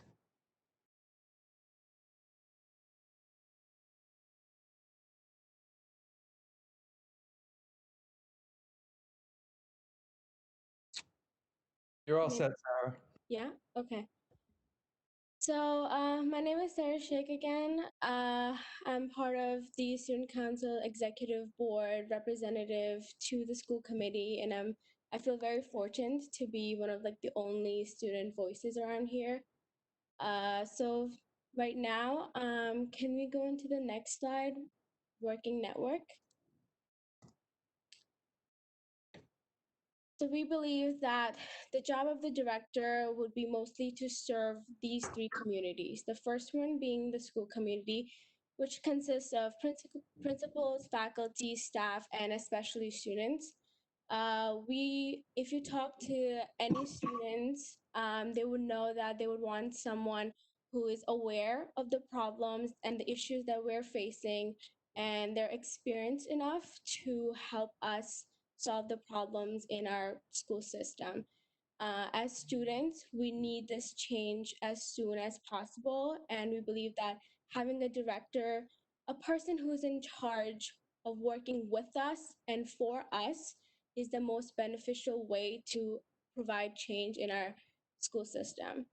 The next community that the director will be working for is the town of Burlington, which includes family, town government, youth and family services. All of these people will provide input, and it will be the director's job to fulfill the requirements and all of their concerns. The last being the BPS leadership team, which consists of the superintendent, the assistant superintendent, the school committee, and the equity committee. The director will report to all of these people to make sure that the job responsibilities that they have are actually implemented and that they're making change in our system, in our schools especially. Next slide, please. This is the selection process. So for the hiring committee, we believe that it should be the equity committee, student representatives, and community members who are part of it to pick the best candidate possible to serve the entire district. I especially want to highlight the part that says student representatives. This director position is a person who will literally work for us. We need someone who we can trust. We need someone who will listen. We need someone who will make actual change in our school. And yes, we have amazing teachers, amazing staff who are part of the equity committee and who are working constantly to provide these changes in our school system. But they have many, many, many other responsibilities in their life. And we need someone whose only responsibility is to make the necessary changes in our school. We need someone who shows that they're fully committed to making our schools better, to make our school system a safer place for us, especially BIPOC students who need the crucial support in this time. And in order to determine all of these possibilities, I believe that it will be extremely helpful if students are also representative in the hiring committee. And this is one of the reasons why I think that a director is such an important position that is needed in the district, especially in the COVID situation that we are in right now. I'd like to say thank you everyone for giving me this chance, and I'll now let Mr. Larkin talk about the interview structure. Thank you, Sarah. So again, you can see the bullets on the slide. I know Bob pulled it back, but thank you. That, this will be a partnership between the school district and the community members that make up our school, the students, the parents. I think a lot of the folks from the equity committee would be directly involved in this, in the interview structure. And there'll be opportunities for the finalist candidates to meet with both a student focus group and also to greet members of the Burlington Public Schools community. To clarify what Sarah said, not to speak for her, but I know we've talked a lot. We have a lot of people that are 100% supportive of the needs of our BIPOC students, as Sarah alluded to. The problem is, and I'll talk for myself, when we get into our daily jobs, we lose focus and we aren't able to spend entire days and have our lone focus be the action plan items and the things that the school committee alluded to in the anti-racism resolution. So again, to go back to that, that's why we're advocating for this position. And I want to thank you for the time tonight to make this presentation. I know you all had a chance to look at this slideshow over the course of the weekend. And I want to thank Martha and Sarah for adding some context to this. And I'll turn it back to Dr. Conti. Thank you, Patrick. And Sarah, I just want you to know that you did a better job than Mr. Larkin. So just to let you know. Always.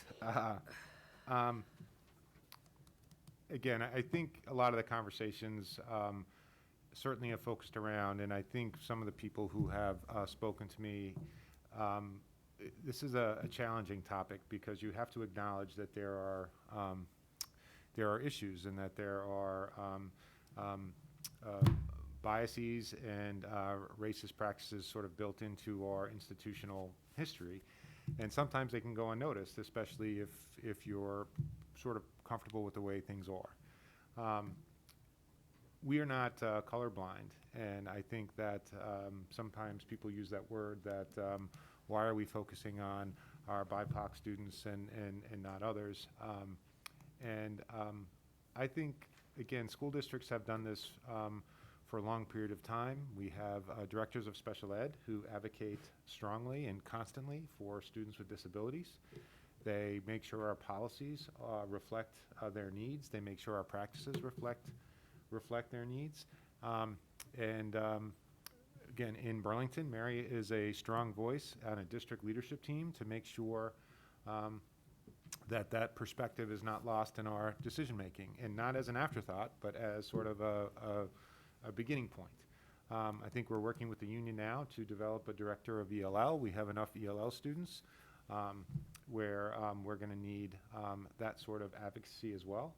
And again, I'm looking at this director's position similar to that, where it's someone whose sole attention will make sure that equity is a lens that we start from, not that we end at, and that we shape our decision-making, our conversations, and our policies acknowledging that. So again, I support having this resource. I know that's it's a challenging time, but I want you to know that I appreciate all the work that has gone into it, and this would be a valued member of our leadership team. And I've come to rely on all the other directors, and I'm sure I would come to rely on this person, and it's just starting from a recognition that we are not colorblind, that we have a lot of work to do, and that there are certainly parts of our practices and our community and our school district that need to be changed in order to make sure all students feel like they belong. To me, this is about making sure all students feel belong. Have a sense of belonging, and you really can't get to equity until students feel like they belong in the community. So I just wanted to make sure I stressed my full support for this position. My understanding of the mechanism is this is a warrant article that's being sponsored by town meeting members, and I'm sure the school committee members could speak more to that. So I know this is a sort of a mid-budget, or it's not included in our current budget, and I think the proposal is not to have it impact our current operating budget. We would be asking, the town meeting members would be asking for town meeting to fund this outside of our operating budget. And again, I think that I have probably not expressed the level of urgency that has been needed to address these issues, and so I'd like to just convey that urgency now. So with that, Madam Chair, I'll turn it back. Murphy? I don't know, I mean, I have some comments, but I don't know if you guys have. I guess I'd just like to, again, I like making things real explicit. But the school committee is not being asked to put a warrant article into town meeting for funding. There's a group of town meeting members who have written a warrant article with Dr. Conti's approval of the language, and Nicole was involved Do you have it? for funding. And do we have it, you said? Yeah, it's something we could see. I didn't print that out. So it's been proposed, I can probably find it in my email, so in a second I will. But it's being proposed as a warrant article that's going into September town meeting by some town meeting members. And basically, the equity committee and community members are coming to us saying, do we endorse this idea of the town meeting going and requesting the funding? So it would not affect our operating budget, as Dr. Conti said. So I will look for the exact document as other people have questions or comments Okay, too. thank you. Tom? I have some questions and comments. And I preface, oops, hang on. I preface my comments by saying I have no argument at all with the merits of the position, the value of the position, and I'm 100% in support of the position. I have some issues as I'm hearing the presentation that we just heard and reading through some of the material. With the way that this is happening, it's just very unusual, to say the least. Dr. Conti compared it to the Director of Special Ed and Director of the ELL, assuming we hire that person. Those folks are school committee employees who answer to the superintendent. They're in our budget. We discuss their positions like we discuss every other position that we do every year at budget time. The way that I understand this position, the way that it was presented in any event, this person works for us. He or she will answer both to the equity committee and to the school department. The position is outside of our operating budget. So where is it? What happens next year? Do they get benefits? Where do they show up? Who does this person answer to? Do they answer to the equity committee? As I understand it, the equity committee is an ad hoc committee, and again, I have nothing bad to say about that committee. I think it's an important committee. I think they're doing good work, and I appreciate what they're doing. But I've been doing this for a while, and I've never seen an ad hoc committee hire people on behalf of the school department. Develop the job description, determine the job qualifications, set the selection process. There's a warrant article apparently on the town meeting, September town meeting's agenda. I've never seen it, but it's a warrant where town meeting members want to hire somebody for the school department. I don't know how much money they put in this warrant article. I don't know how much they think this is gonna cost. But to me, we're starting a pretty slippery slope. If any group in town can put warrant articles on a town meeting agenda for positions they would like us to put into our operating budget. I just don't, I want to separate the merits of the position from the process that seems to be developing here in a rather quick basis. And I'm not even getting into the fact that we're potentially looking for a new administrative position in the middle of a pandemic where town's looking for us to cut our budget, and we somehow want to put a new administrative position on board for I don't know how much money they're asking for, where it's going to fit in, and we've got to somehow stand up at town meeting and defend this or sell it or whatever. There's more. I have more questions right now than I did when I walked in the room. I'll tell you that right now. I think my personal opinion is I think we should do this. I think we should have this position. I think it's an important position. But I think this is a position that should be part of our budget presentation for next fiscal year. We have time to develop it. We have time to think about it. I have no problem having the equity committee part of that process. Every time we have a superintendent search or a principal search, there's always members of the community that take part in the interviews. That's perfectly fine. I have no problem with that.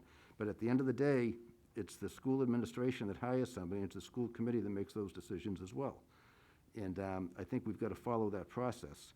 But to me, more importantly, or equally as important, in the current fiscal situation, I just don't think it's a good optic for us, even if I knew how much money we're looking for, to be going to town meeting in September looking for, I don't know, 60, 70, 80, 90, 100, I don't know how much money they're asking for, increase into our, if it's not our operating budget, where's it going to be? It's going to be on our side of the table somewhere.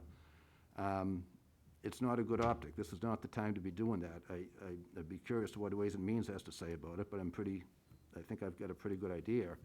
And, you know, we're hearing from the town side that they might be looking to cut our operating budget, and I think we're going to have our work cut out for us just to try to stay where we are and keep treading water there and not trying to add up into another administrative position. I just don't think, like I said, I can't say this enough, but I'll say it again.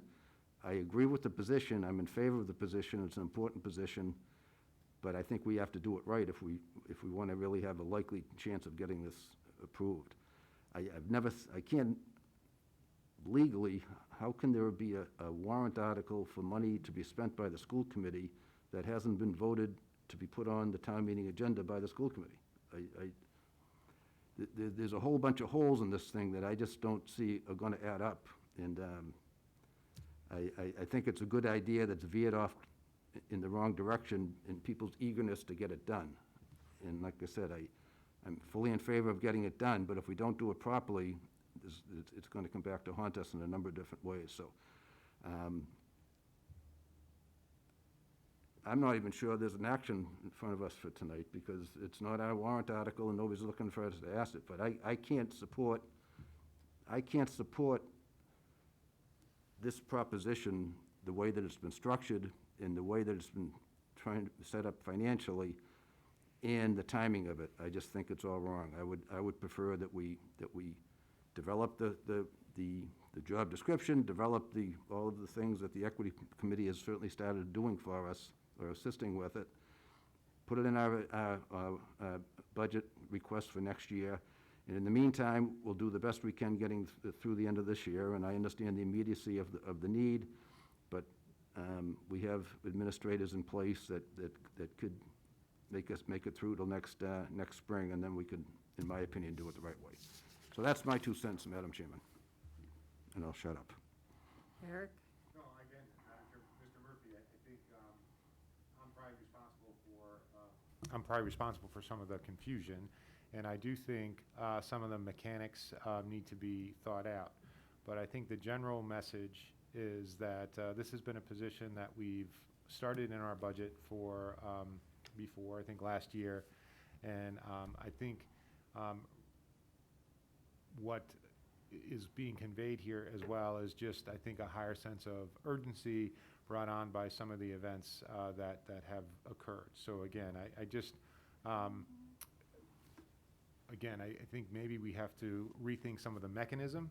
I think in terms of this person works for us, I believe Sarah was just saying in her way that this person would be advocating for our Black, Indigenous, and people of color, our students of color. Not, I think, technically that he would be working for the students, but would be advocating for those students solely is sort of what I was saying. If this did end up being a position in the district, obviously the person would fit into the district structure and would be a position that I think would ultimately, again, report to Patrick or myself is sort of how it would fit. My understanding is that town meeting members, or a certain number, can propose a warrant article, and I believe this group of town meeting members, again, were conveying the need not only in the school district, but in the community at large. And I think they just really wanted to have the conversation at town meeting, and I think I do think having it fall off, not be included in our operating budget, and we always have to make really hard choices, so I'm just saying I think we have. I just think given the current circumstances, I do think that I'm sort of taking this as I need to practice more urgency when it comes to supporting this position. And again, I hate making analogies because there's really not anything analogous to this, but if you remember when we first hired middle school principal, we had to make a reduction in the assistant principals, and you all committed very early in the process, the remaining board members who went through that budget process, you really committed to having a second assistant principal. Again, if you remember that, and I think when we made our budget decisions, I think that commitment was something that you all held to and was a priority. So even though we had to make other reductions, so. I agree, and not to interrupt, but I agree 100%, but that was part of the budget discussion and the give and take in developing it. Conceptually, I don't understand, if this were to pass a town meeting for, Chris just gave it to me, I didn't have intention, I don't know how much money, where's that money go? Does it go in, does it stay at a town hall? Whose payroll are they on? Are they on the school department's payroll? Are they a town employee, a town side employee? Where's that money go? I think, again, we'd probably have to work that out, but if it were a school district employee, that money would have to be added to our added to our operating budget. Right, so town meeting is gonna appropriate that sum of money to put in the school department's budget account on a warrant article that was proposed by a handful of town meeting members. So next year, if a handful of town meeting members think we need something else, and they, not, yeah, I'll take, I have no problem funding positions, that's, you know, that's helpful, but at some point, I assume, unless they're gonna do this every single year and fund this on a forever basis outside of our budget, it's gonna come into our budget. And we have, like I said, I still don't know how much it's for. I don't know if it's in here or not. I can't see it. but 80-something. Again, I think, Mr. Murphy, when the idea was presented to me, our operating budget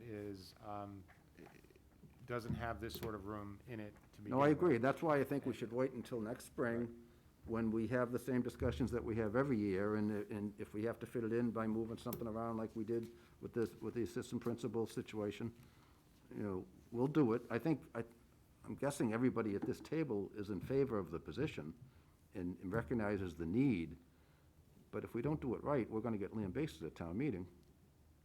So, What's Ways and Means gonna say if we go to Ways and Means on somebody else's warrant article asking to give us a bunch of money that we didn't even vote on it? correct.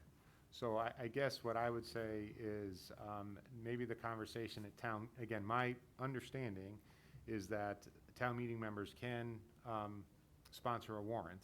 They can, absolutely. I think if the committee could just take a position or discuss taking a supportive position, but just say the mechanics are wrong, I think that may help the conversation move forward. And again, if the mechanics can't work, we can potentially rethink the mechanics, but I don't want that to detract from the need for the position. Nor do I. So that's where I'm sort of saying. Nor do I, and I can't say that enough, Yes, or no, strong enough. I'm hearing you. But But maybe even the conversation at town meeting would be helpful, and then I just need to go back and talk to the bar group about the mechanics of the funding and everything. And that's So- fine. Like I said, I came in kind of prepared to, my issue was trying to fit a new administrative position in September under the current financial situation.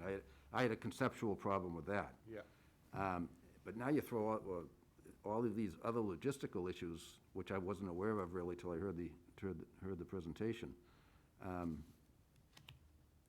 mean, say it again, I'm 100% in favor of the position, but I am not in favor of going forward in September the way that it's been presented. I just don't think it'll work procedurally, and I don't think it'll work logistically from a town meeting perspective of they're looking for people to cut money, and we're coming in looking for an extra 80 grand for a new position. I don't think that's a good optic, putting aside all of this procedural issues.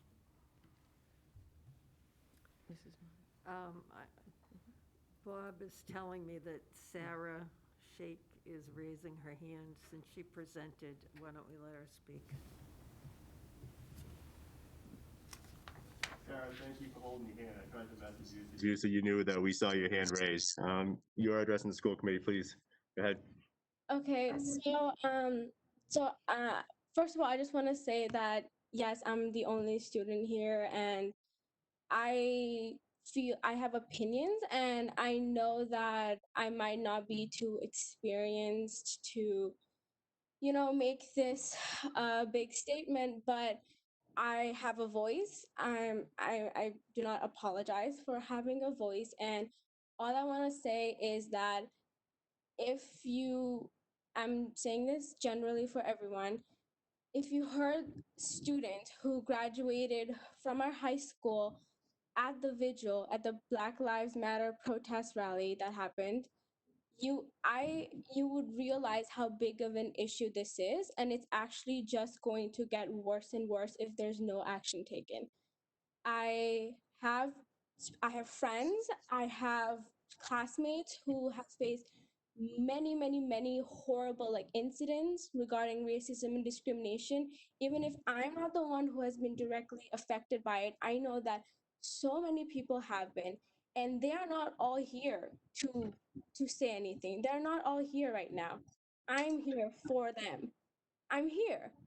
And so today I just want to say that in order to make sure that we have a better system, this plan has been put into place years ago.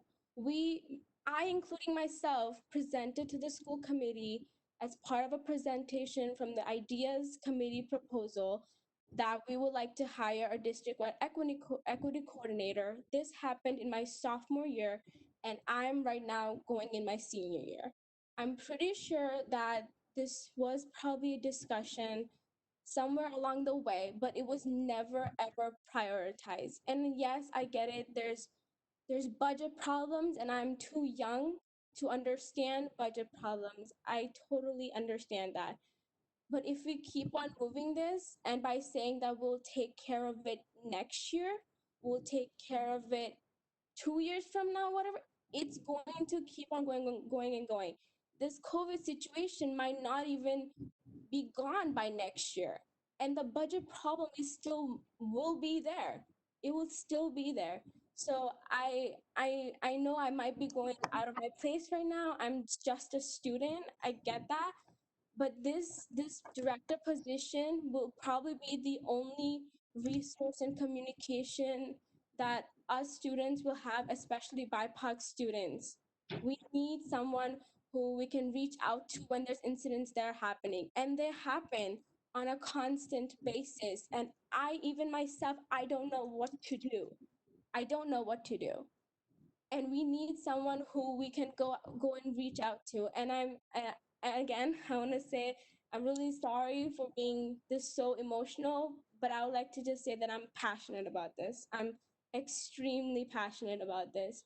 So if you would please take this into consideration, I would really like that. Thank you. If I could, Sarah, please believe I share it. I was at the Black Lives hearing on the town common. I heard the speakers. I fully support the position, and I support 100% everything that you just said. But we have some procedural ways of doing things that we can't just snap our fingers and have it done, unfortunately, sometimes. I'll give my assurance sitting right here that I will 100% support this to be in our budget for our next operating budget. I have no problem with that. I have no qualms with that. And you've done a great job, and I think we all appreciate your efforts and your passion. But there are ways of doing money appropriation when you're dealing with taxpayers' money that all the ducks have to be in order, and it has to be done properly, and that's my concern. Martha. I understand, Mr. Murphy, your concerns about the process. I think that it was pretty clear that there wasn't going to be money in the operating budget. Well, actually, there's two parts to this, so I'll tell this part first. And I think there were community members, town meeting members, and other members of the community who have been formed into a group called BAR, but they're just community members, mostly parents, who felt like, well, how can we help get this funded this year when the school committee has already voted on their budget?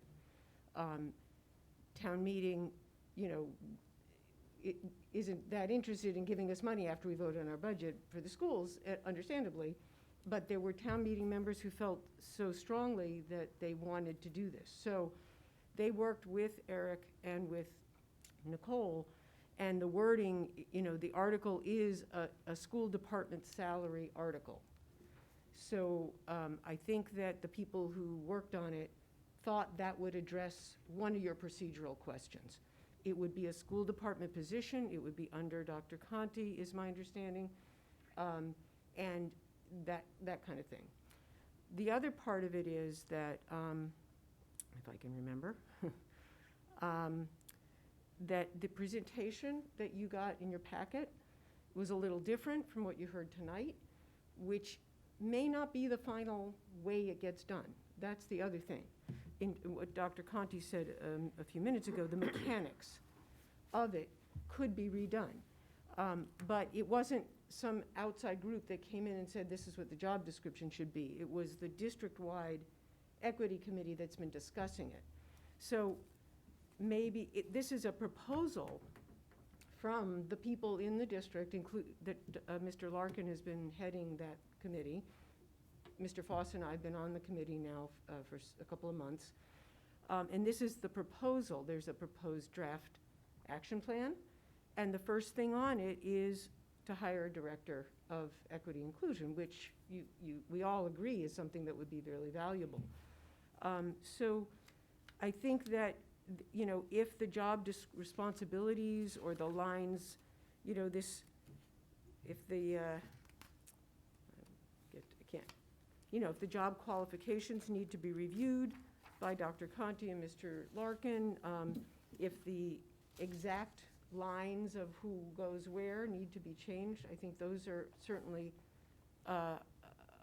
you know, open for the committee, and the community members want it to work for the school district, want it to work for Dr. Conti. And they also felt that if town meeting members were saying we need to go into one of the reserve funds to fund this because it can't wait till next year. And it's my understanding that it would be a one-time thing, that we would have to, if, as a school committee, say this is important and we need to put it in our budget next year. We talk all the time about our budgets being our values. So I think that's true. Now, your other concern is what if people at town meeting did this all the time? You know, and I just think it's not very likely. So, you know, you're calling it a slippery slope, and I'm thinking this is a one-time thing. We need to get started on this. I mean, and we need to have somebody in that position. I hear Dr. Conti saying it's something that he feels would help him run the school district and make it a place where all of our students feel they belong and feel safe. It's an unusual time in our history, because of COVID, because of the anti-racism experiences that people are learning about, that white people are learning about, and that people of color are finally maybe going to be heard in ways that they hadn't before. And so I think the intention of this presentation was to see, does the school committee support it for town meeting to fund this position for us for this year, and that next year we would have to put it into our budget. So I would like to suggest that perhaps we could, you know, there was some deadline times, and Dr. Conti, I think, emailed us a week or two ago. He felt it was important enough that he was going to put the warrant article in. But the deadline was yesterday for putting warrant articles in. It's in, it can be withdrawn, it can be changed, you know, things like that, which I hope we don't. But I think what the town meeting members and the community members are asking is us to endorse it, to support this warrant article to get funding, to ask town meeting. And if Ways and Means doesn't support it, then they don't support it. If, you know, if 50% of town meeting doesn't support it, we won't get the money. But I would like to. So, I mean, so there's a lot of pieces of it, like maybe we want to rework this job description. Maybe, you know, and Dr. Conti should have time to look at it, although I know that Mr. Larkin has looked at it quite extensively. Maybe you want to have some input, or anyone else on the committee, before it gets finalized as a position that would be in the school department. So I might suggest that maybe we don't need to take a vote. The article was submitted, but we could continue to talk about it. We could continue to ask questions. Maybe Dr. Conti could give us, you know, his take on, you know, of this, the information we were given tonight. Maybe he wants to rewrite the job description. I don't know.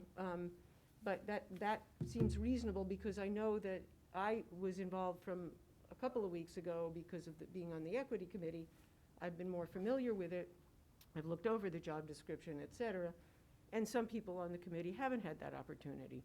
So that might be a way for us to move forward, to have more learning about it, and to see if the mechanics of it are workable for everyone.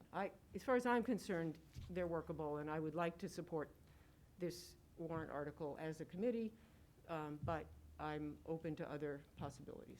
Okay, Carl, do you want to speak? Thank you, Madam Chair. Mr. Murphy, your points are all taken about the process. The way I would respond is similar to the way Ms. Simon responded, is that, yes, the process is unusual, but we are in unusual times.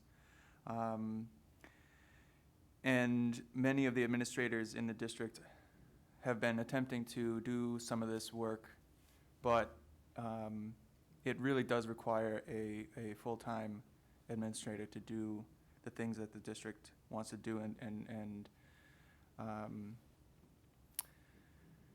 fulfill the values that we share as a community. And I think that we need to follow those values and support the warrant article.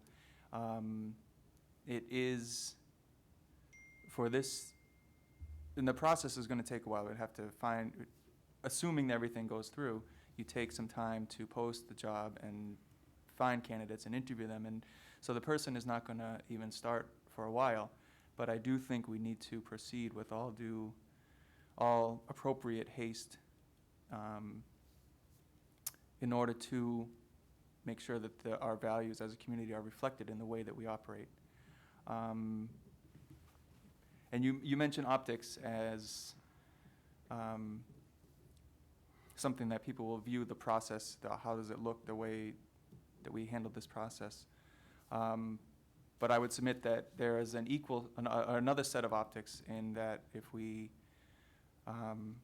don't support the warrant at that town meeting that's been submitted, it is an equal set of optics that reflect upon us as well.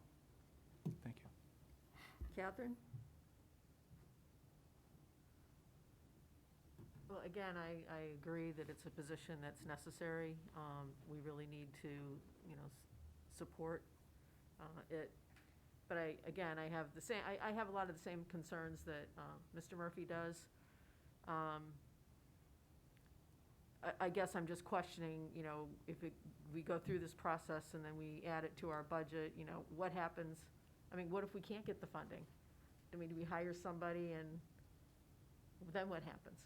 Do they go away? I mean, or is this something we know is going to be able to be funded in the future, and added into our budget? Because, we don't know what the future brings. We don't know how much money is going to be there after COVID.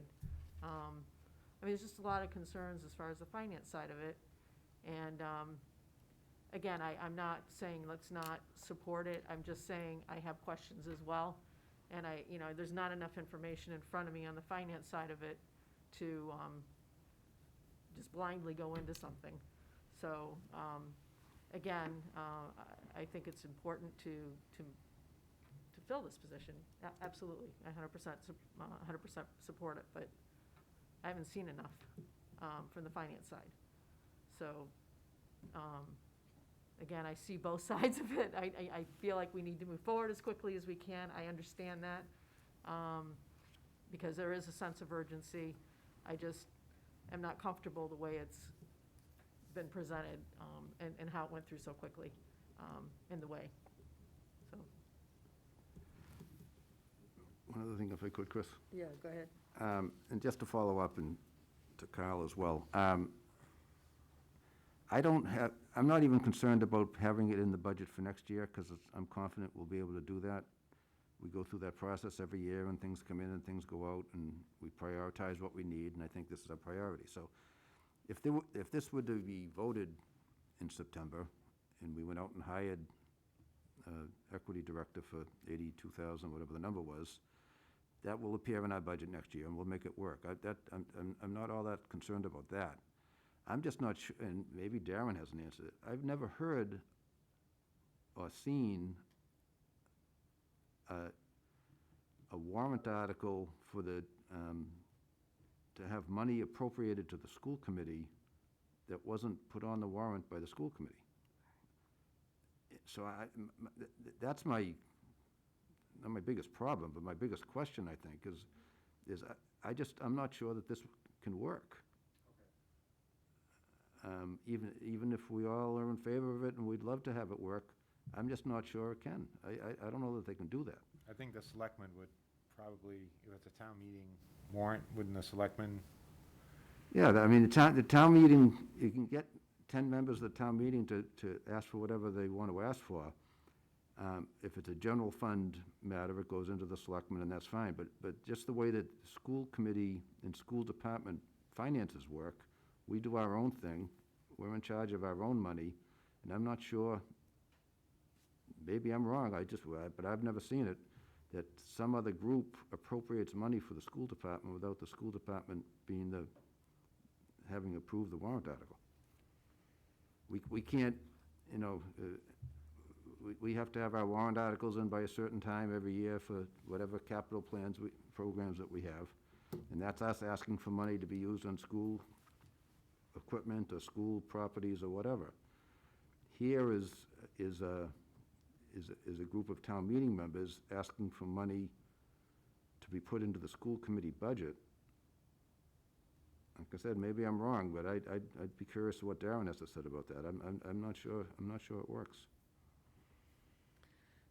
Okay, so Mr.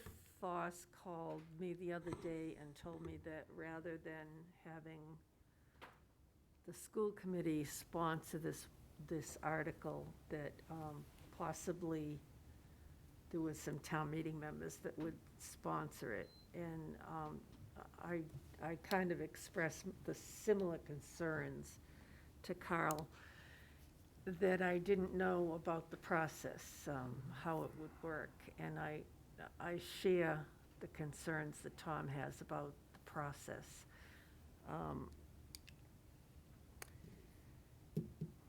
I mean, if it's submitted, it's on the town meeting warrant, it's there. And if Darren looks at it between now and September and says, yeah, you can do that, then okay, I'm willing to listen.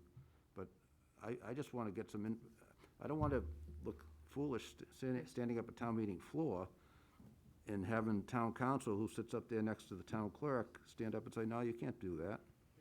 Well, I totally agree with you, Tom. I think that we do need this position. I think it's very important to have it, but I don't think this is the right time. I think we need to budget for it, because let's say it passes, and it's $81,000 according to what Martha just sent me, that means that unless that's added to our budget, that's $81,000 of next year's budget that we've already committed to, plus an increase because it would be the second year. Yep. We also don't know what's going to happen with this year. Right. And so we have positions that we haven't filled yet, custodial positions and clerical positions. And this is a weird year to put someone into that position, and with the possibility that we'll be out of school for 3 months. It simply doesn't make sense to me. I totally approve of the position. I am totally in favor of it, and I totally think the timing is wrong. It feels rushed. It feels like the process is flawed. It is not our decision. It's being done for us by a group. And the only thing I can say is that I don't think that we have any place in voting on this warrant article. It is not our warrant article. If members of this committee wish to support it, speak in favor of it at town meeting, I think that's up to them. But I see absolutely no point in us taking a vote, because I don't think it would be an affirmative vote anyway. It would be better off to have no vote. There are people who wish to speak. Who was first? Oh, Mr. Isla. He's Ways and Means. He should go first. Thank you, Madam Chair. First off, let me say I think Sarah has every right to speak as much as any other citizen of the town. I think she did a good job with it. And I also think all the issues that are raised and the goals are all very appropriate and very good. and I realize the bad optics of yet another white guy talking about this issue here. But that being said, I would I have a lot of the same concerns that Tom raised. I think that in particular, I don't think town meeting can direct the schools how to spend money. As you know, uh, we only have the authority to, on town meeting, to vote the bottom line, and it's entirely up to the school committee how that money is spent. So even if this was put in the budget, uh, the school committee would be under no obligation to spend it in any particular way. So I think that's where logistically how that would work out. Now, what I would say there are a few other issues. One is clear management is important. I can't imagine this working any way other than reporting directly to the superintendent. I would hope that would be an obvious thing is how it works. And regardless of how it gets voted in, there's no doubt that this will absolutely go within the school budget. So I would say that this position needs to be added if it's desirable, which I think conceptually it is. It needs to be added the same way other positions are added. So as you'll recall at the end of the budget session, I know there was a long list that Dr. Connie presented of positions, and some number of those got added, such as the nurse, and others didn't make the cut. And ultimately, it's up to the administration and the school committee to decide if this position makes the cut or not town meeting. And as much as town meeting may want it, they don't have that authority to direct certain hires. So I think it is totally the wrong way to hire a person through this process. If it is the desire of the administration and committee to have this, by all means, you should absolutely put it in your budget, and you should absolutely make that hire, and it would be an employee of the school system. But I think, there's a few things to consider there. One is, as been mentioned earlier, we're in a shrinking revenue regime right now within the town. And it's quite likely that due to possible issues with property valuations, that next year will be even tighter. So right now, I know the town administration's main conversation is where can we save money? There's already been a number of proposed cuts in spending to help close the gap in the revenues. And I think in terms of headcount, the discussion going on is probably one of what do we do about potential layoffs and reducing headcount or attrition. And I think any proposal to increase headcount will have a very difficult uphill climb, because if it were to come to layoffs, I think basically by hiring this position, you'd be saying we're probably going to have to lay off another one or two people, and so I think you've got to put that in the mix of who are you willing to give up to have this position, and it's an unpleasant choice to say why can't we just do it? It's important, but the reality is that there's a fixed sum of money given the town's very unlikely desire to raise taxes. There's a fixed sum of money that's being reduced, if anything. So money spent here is absolutely money not being spent somewhere else. So, do you want to have fewer teachers? Are you willing to accept larger class sizes? Are you willing to give up that nurse? What is it that you're willing to give up in order to cover this? And I think that's the unfortunate reality that's what has to happen. So I think this needs to be put on the list of people that you'd like to hire, decide whether it makes the cut, what it's more or less important than, look at other positions, For instance, I just heard director of ELL is another thing that's in the mix that's being talked about. Perhaps there's some interesting overlap between what a director of ELL and what a director of inclusion would do. And, perhaps a story could be made for a single director level position that might cover both those things.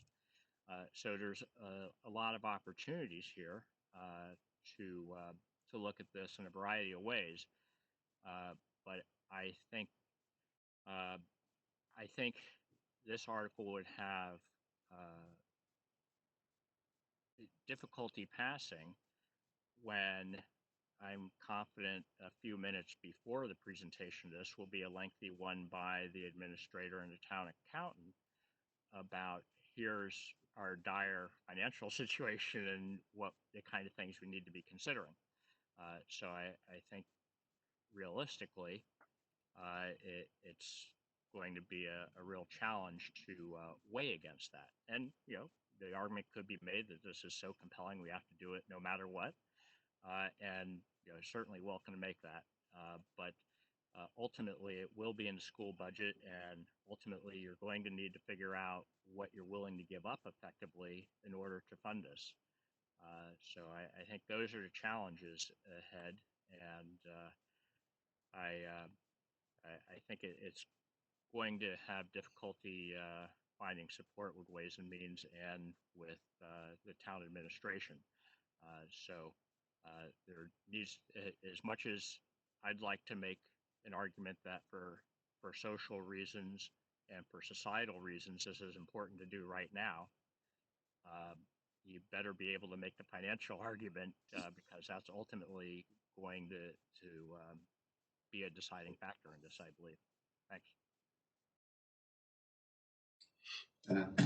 Thank you, John. Mrs. Monaco had to step out. I'm just going to step in for her, and I'm looking at our list of hands raised, and Patrick Larkin is the next name. Thank you, Mr. Murphy. I just want to, again, go back a little bit. So I think 2 school committee meetings ago, there was a discussion about this position, or it was on the agenda, and I think it got to school committee members late. So we decided that we would come back and do a more detailed report on what we were looking for from the equity committee. Behind the scenes, a couple questions were asked. One was, does the school district have the money in this year's budget to fund this position? And my answer, after conferring with Dr. Conti, was no, we don't, because our budget was already approved, as we all know. Again, we know the history of what's happened. We know what our students said on the town common after George Floyd was murdered. And this all happened after our budget was approved, I believe, if my timing's correct.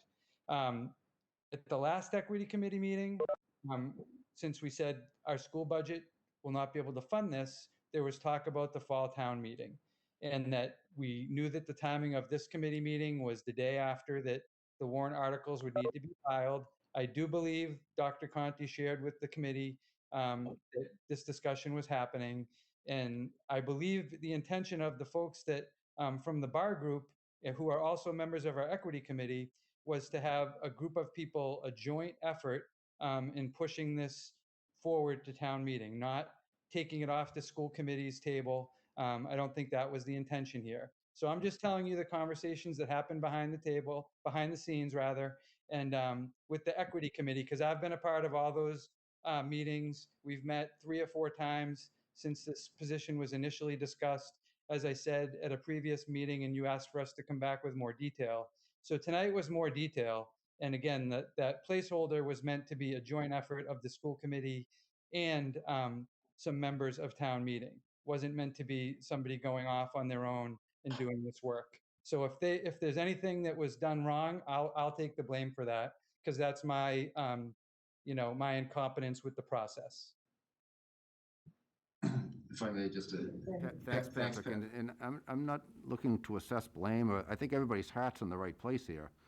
I just, I'm not going to beat a dead horse. I'm just not comfortable with the way that it's evolving. But I don't think it's anybody's fault. It's a problem that everybody's identified, and everybody understandably wants to address it as quickly as possible. but we've got to do it within the confines of the rules of appropriating money within the town of Burlington, and that's where I'm concerned that this might hit into a roadblock, but I guess time will tell. Patrick, I just wanted to say that I thought your job description was excellent. However, it seems like different people have different ideas on what the job description actually is. For instance, you were very inclusive with all sorts of minority groups, not just racial differences, but you included special ed, autism, things of that nature.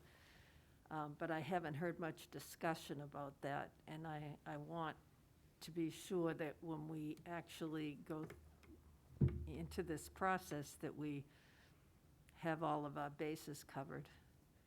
I don't know if you want to say anything else. I know there's other people with their hands raised.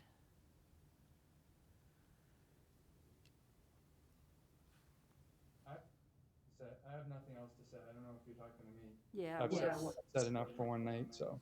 All right, thanks, Patrick. Who's Martha? Martha Duffield?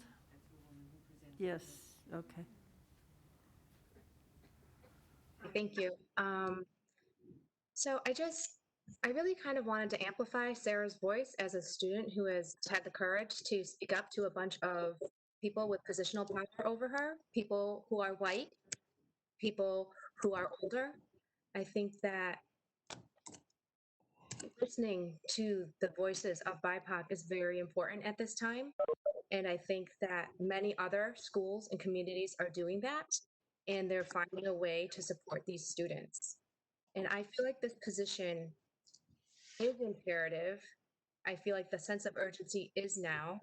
The data shows that COVID affects communities of color more so than other communities. So now we're sending our kids of color back to school with even less resources than their white counterparts in our community. So now we're saying, because of a procedural snafu, that I'm pretty sure there wasn't a procedure for how to handle a global pandemic. Now we can't fund this position. And I really see it as like a safety net for our students. Like, I feel sending students of color and white students back to school in this racially intensified climate, politically and otherwise, is like sending teachers back to school during COVID without masks and without hand sanitizer. It's like sending a policeman into a shootout without a gun or a vest.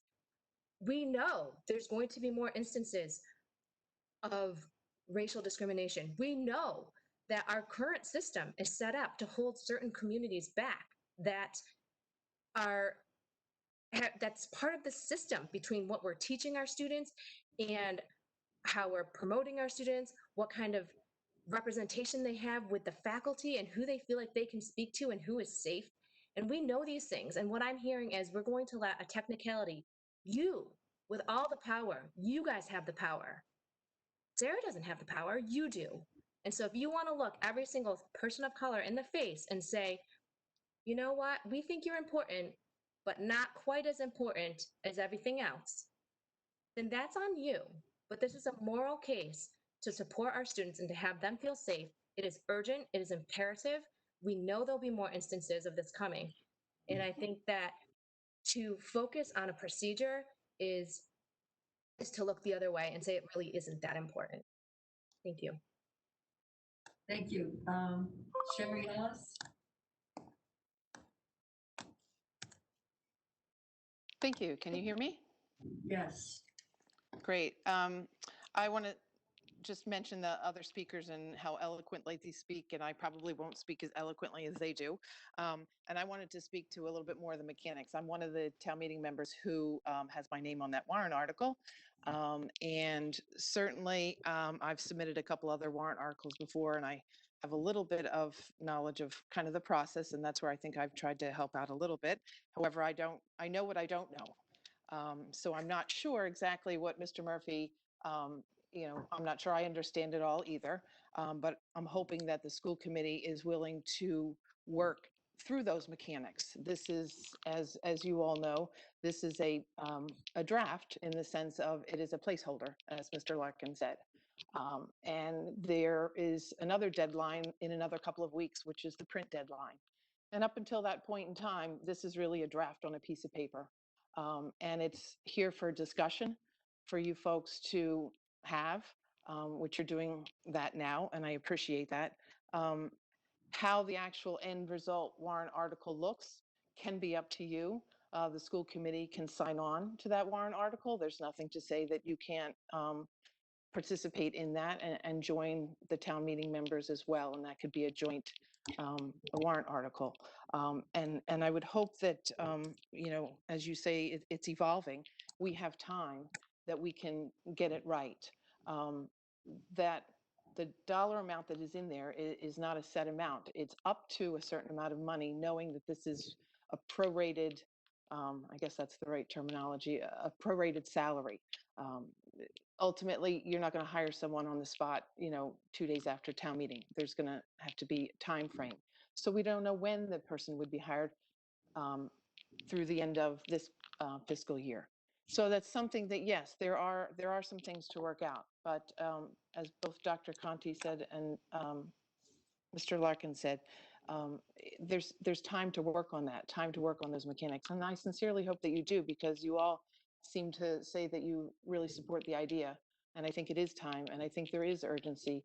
And I think that's some of the best times to work on something, when there is the urgency. And if it's just about the dollars, I think this town can figure that out. So I think that's really what I wanted to say. And I hope that you do support this. I don't necessarily think you should take a vote on it this evening. I think there's time to work on it. But ultimately, I hope that you do support this idea, as you say you do, and also support working through the mechanics to help us out to do this. So thank you. Thank you, Sherry. I'm sure we do all support it. Diana? Hi there. First of all, I do want to acknowledge that there were a number of procedural differences with this conversation. But first of all, I think it's a really refreshing change for town meeting to be trying to give the school committee money when it so often is trying to take it away. So I think there's something fairly nice about that.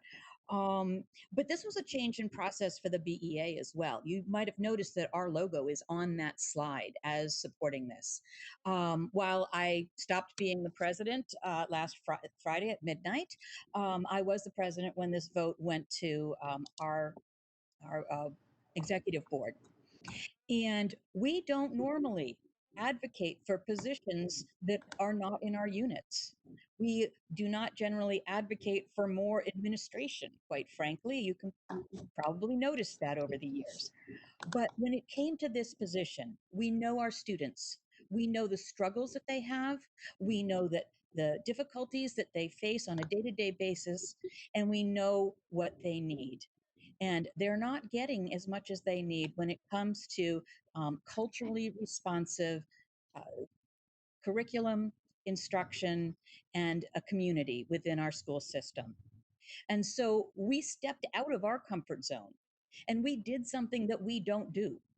And we decided to endorse this proposal to have another administrator. Again, this is a huge change for us. But we also know something else, and that is that our students are watching.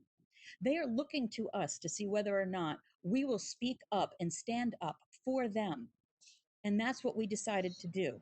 And I'm going to encourage the school committee to somehow manage the lack of process or the change in process, and understand that, you know, some of these folks who have been working on this are not part of the bureaucracy.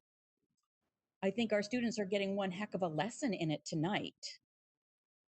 I'm asking you to step up and notice that our students are counting on you and pass this, please. Thank you, Diana. Dr. Conti, I think we're lacking in water. Here. I don't think any of us knew knew that that. the BEA had anything to do with this. We hadn't seen the warrant article. it was a school committee warrant article until 2-3 days ago. There's just something missing in this whole process. So unless someone wants to make a motion, I suggest that we not take a vote on this tonight. But if someone makes a motion, we will. If I can get some time to, I think you all hear the urgency. If I can work on a mechanism and try to create a pathway for this, I can come back to the committee Sure. with more information. So Yep. I think that's something that we can do. So yes, I'd like to discuss it at our next meeting, and if you have the information you need by then. Mhm. Thank you. Okay. Next item on our agenda is school building facilities update. Bob, you have anything for us? No, nothing going on in school buildings right now, so. I'm joking. Sorry, that's not even a funny joke, actually. There's a lot going on in school buildings. Not only the typical summertime, our custodian and clerical staff is working amazing during this time. But realistically, we all know what's going on. There's a lot happening with COVID-19 and the extra work that's going into making sure that our facilities are safe and clean as well, too. So we have been installing hand sanitizer stations. We have signage that's being dropped off and installed in our building so we can create one-way pathways for our students, dictating them how they get around the building in a safer environment. Again, supplies are being delivered left and right to each of these buildings as well. So again, I definitely want to just commend the custodial staff, the maintenance staff, and definitely the clerical staff for the work that they're doing during the summer. In regards to the HVAC assessment, we were in a time crunch trying to get this data done, so while I have to apologize for not having it here for you tonight, I can tell you that the crews have been on site working, right? I had given them originally a deadline by next Friday, which I know is not the most ideal, but again, during the summertime, every HVAC company is already busy doing amounts of work, even the ones that we have contracted, but this situation is making everyone tighter in their deadline. So the crews are here, the crews are working, we're getting data. I hope to have a draft for you all soon to be able to share that data. But I unfortunately don't have that as far as the assessment. What I can tell you is that also the air quality testing is taking place yesterday and today. Universal Environmental Consultants, the company that we are using for that testing, was on site. So those samples are available. I believe I have a message earlier tonight, within the last hour or two, that has some initial data. I have not had any time to review that yet due to the meeting. But what I do remember is something in the subject line of nothing bad looks good, here's some data. So I need to review that first, but I believe the subject line was positive enough to at least share with you all that way. Again, I will have that data as soon as I can share it with you all. I know we're gonna come back, so I'm just throwing a couple things out there. We are coming up on finalizing the gym floor. Right now, it's just a big, vast concrete block, but the wood has been ordered, final designs. Even though we already had a gym floor before, we still have to submit those final designs. So in the next couple of weeks, we should have that floor installed. That's the game plan that the company is telling us. In this particular school, we don't have any plans to use that gym floor for storage, but in other buildings, we are looking at the gym floors so we can de-densify some of the rooms and some of the hallways and so forth. Again, back to COVID-19, we want to minimize the items that are in the classrooms for staff and students, also to maximize the space that we can have social distancing in those classrooms. So we're using again, gymnasiums, auditoriums, potentially some libraries and so forth, either for flex space and or for storage. One last thing that I think is very important for you all to know, probably he'll be upset that I'm mentioning this, but it's deserving. Jack Denizio, a custodian at the middle school, 20 plus years of service. Next week, it will be his last day. He is retiring. We had a little going away for him today. Great man. A lot of service to Burlington. So again, 20+ years of service here, and he will be leaving us. But he's happy. Has a life to look forward to. It'll keep him busy. So definitely wanted to make sure we mentioned his retirement. So Wish him well and congratulate him for the committee, please. I will do that. Thank you. Martha?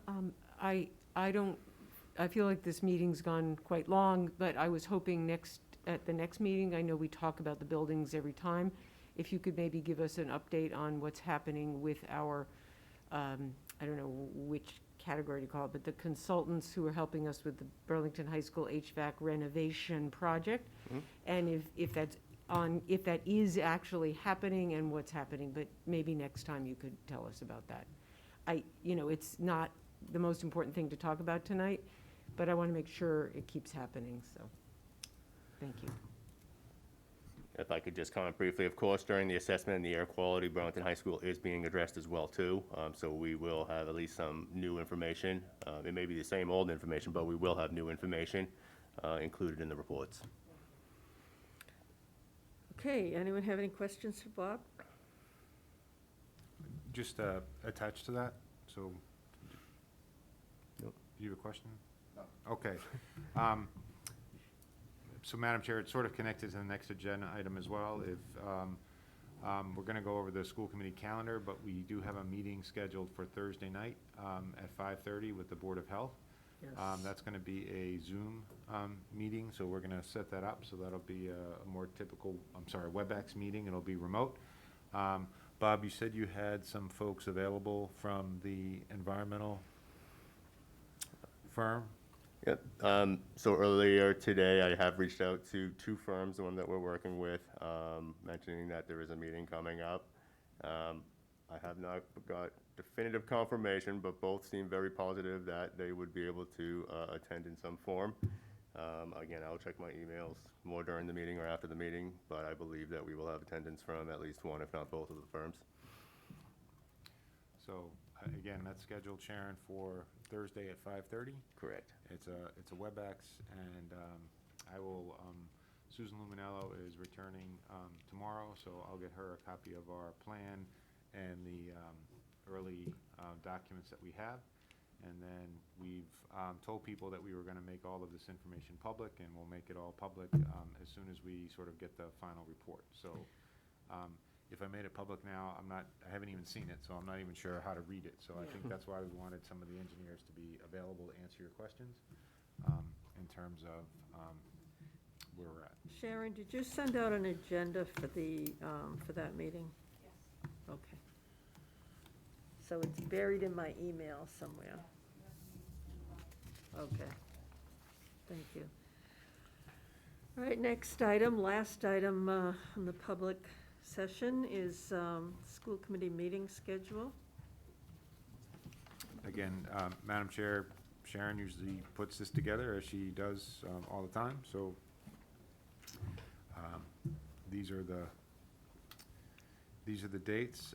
We did look at them for conflicts in terms of fall holidays, and we seem to have avoided all of those. So obviously around budget time, we add in dates if we need to, and we've been adding in other dates this time of year as well. So I think this would be sort of the regular business meeting schedule. Okay, everyone's looked at it, Martha? Yeah. I just have a question. This looks pretty much typical for how we schedule our meetings. And typically, we meet once in November and once in December. Given all of the COVID-related issues going on and how things could be changing rapidly, or we may need to be looking, I'm wondering if we would like to schedule 2 meetings for November. If we did it later, we could do it later, and then it would be sort of 1 week apart because November 17th is a 3rd week, which is what we usually do. I think we should let Dr. Conti figure it out when he needs us. So I just wanted to point out that if we needed another one in November, it would likely be 2 row, and if we scheduled it now, we could make it the 2nd and the 4th. And I did ask Dr. Conti, and he said he wasn't too particular about it, but you can speak for yourself. Again, no, we did have the conversation. I said certainly we can look at dates, and I guess the way I'm looking at this calendar is this is just a regular business calendar, and if we have to add, I've always been comfortable asking the chair to add meetings if we need them. So if you want to, again, start with the regular business meeting sort of schedule, and then we can go from there, that would be fine. If we've done, I think, only one in November, one in December since I've been here, so. Yeah. Wouldn't it be nice if we only needed one? Yeah, it would. Okay, I just again, wanted to raise it. Yeah, so again, to Ms. Simon's point, though, I wouldn't feel shy about asking for an additional meeting if we needed it, so, Right. if that's okay. Sharon, they don't vote this, right? This is just kind of No. just for your information. Okay, is there anything else to come before the committee? Go ahead, Carl. Are we going to discuss, there's a note at the bottom about next Tuesday, a week from today? There is? School committee should discuss the option/need for scheduling a special meeting on Tuesday, August 25th. I don't have that. It's at the very, very end of the packet. Oh, all right. Do we need a meeting next Tuesday, Dr. Conti?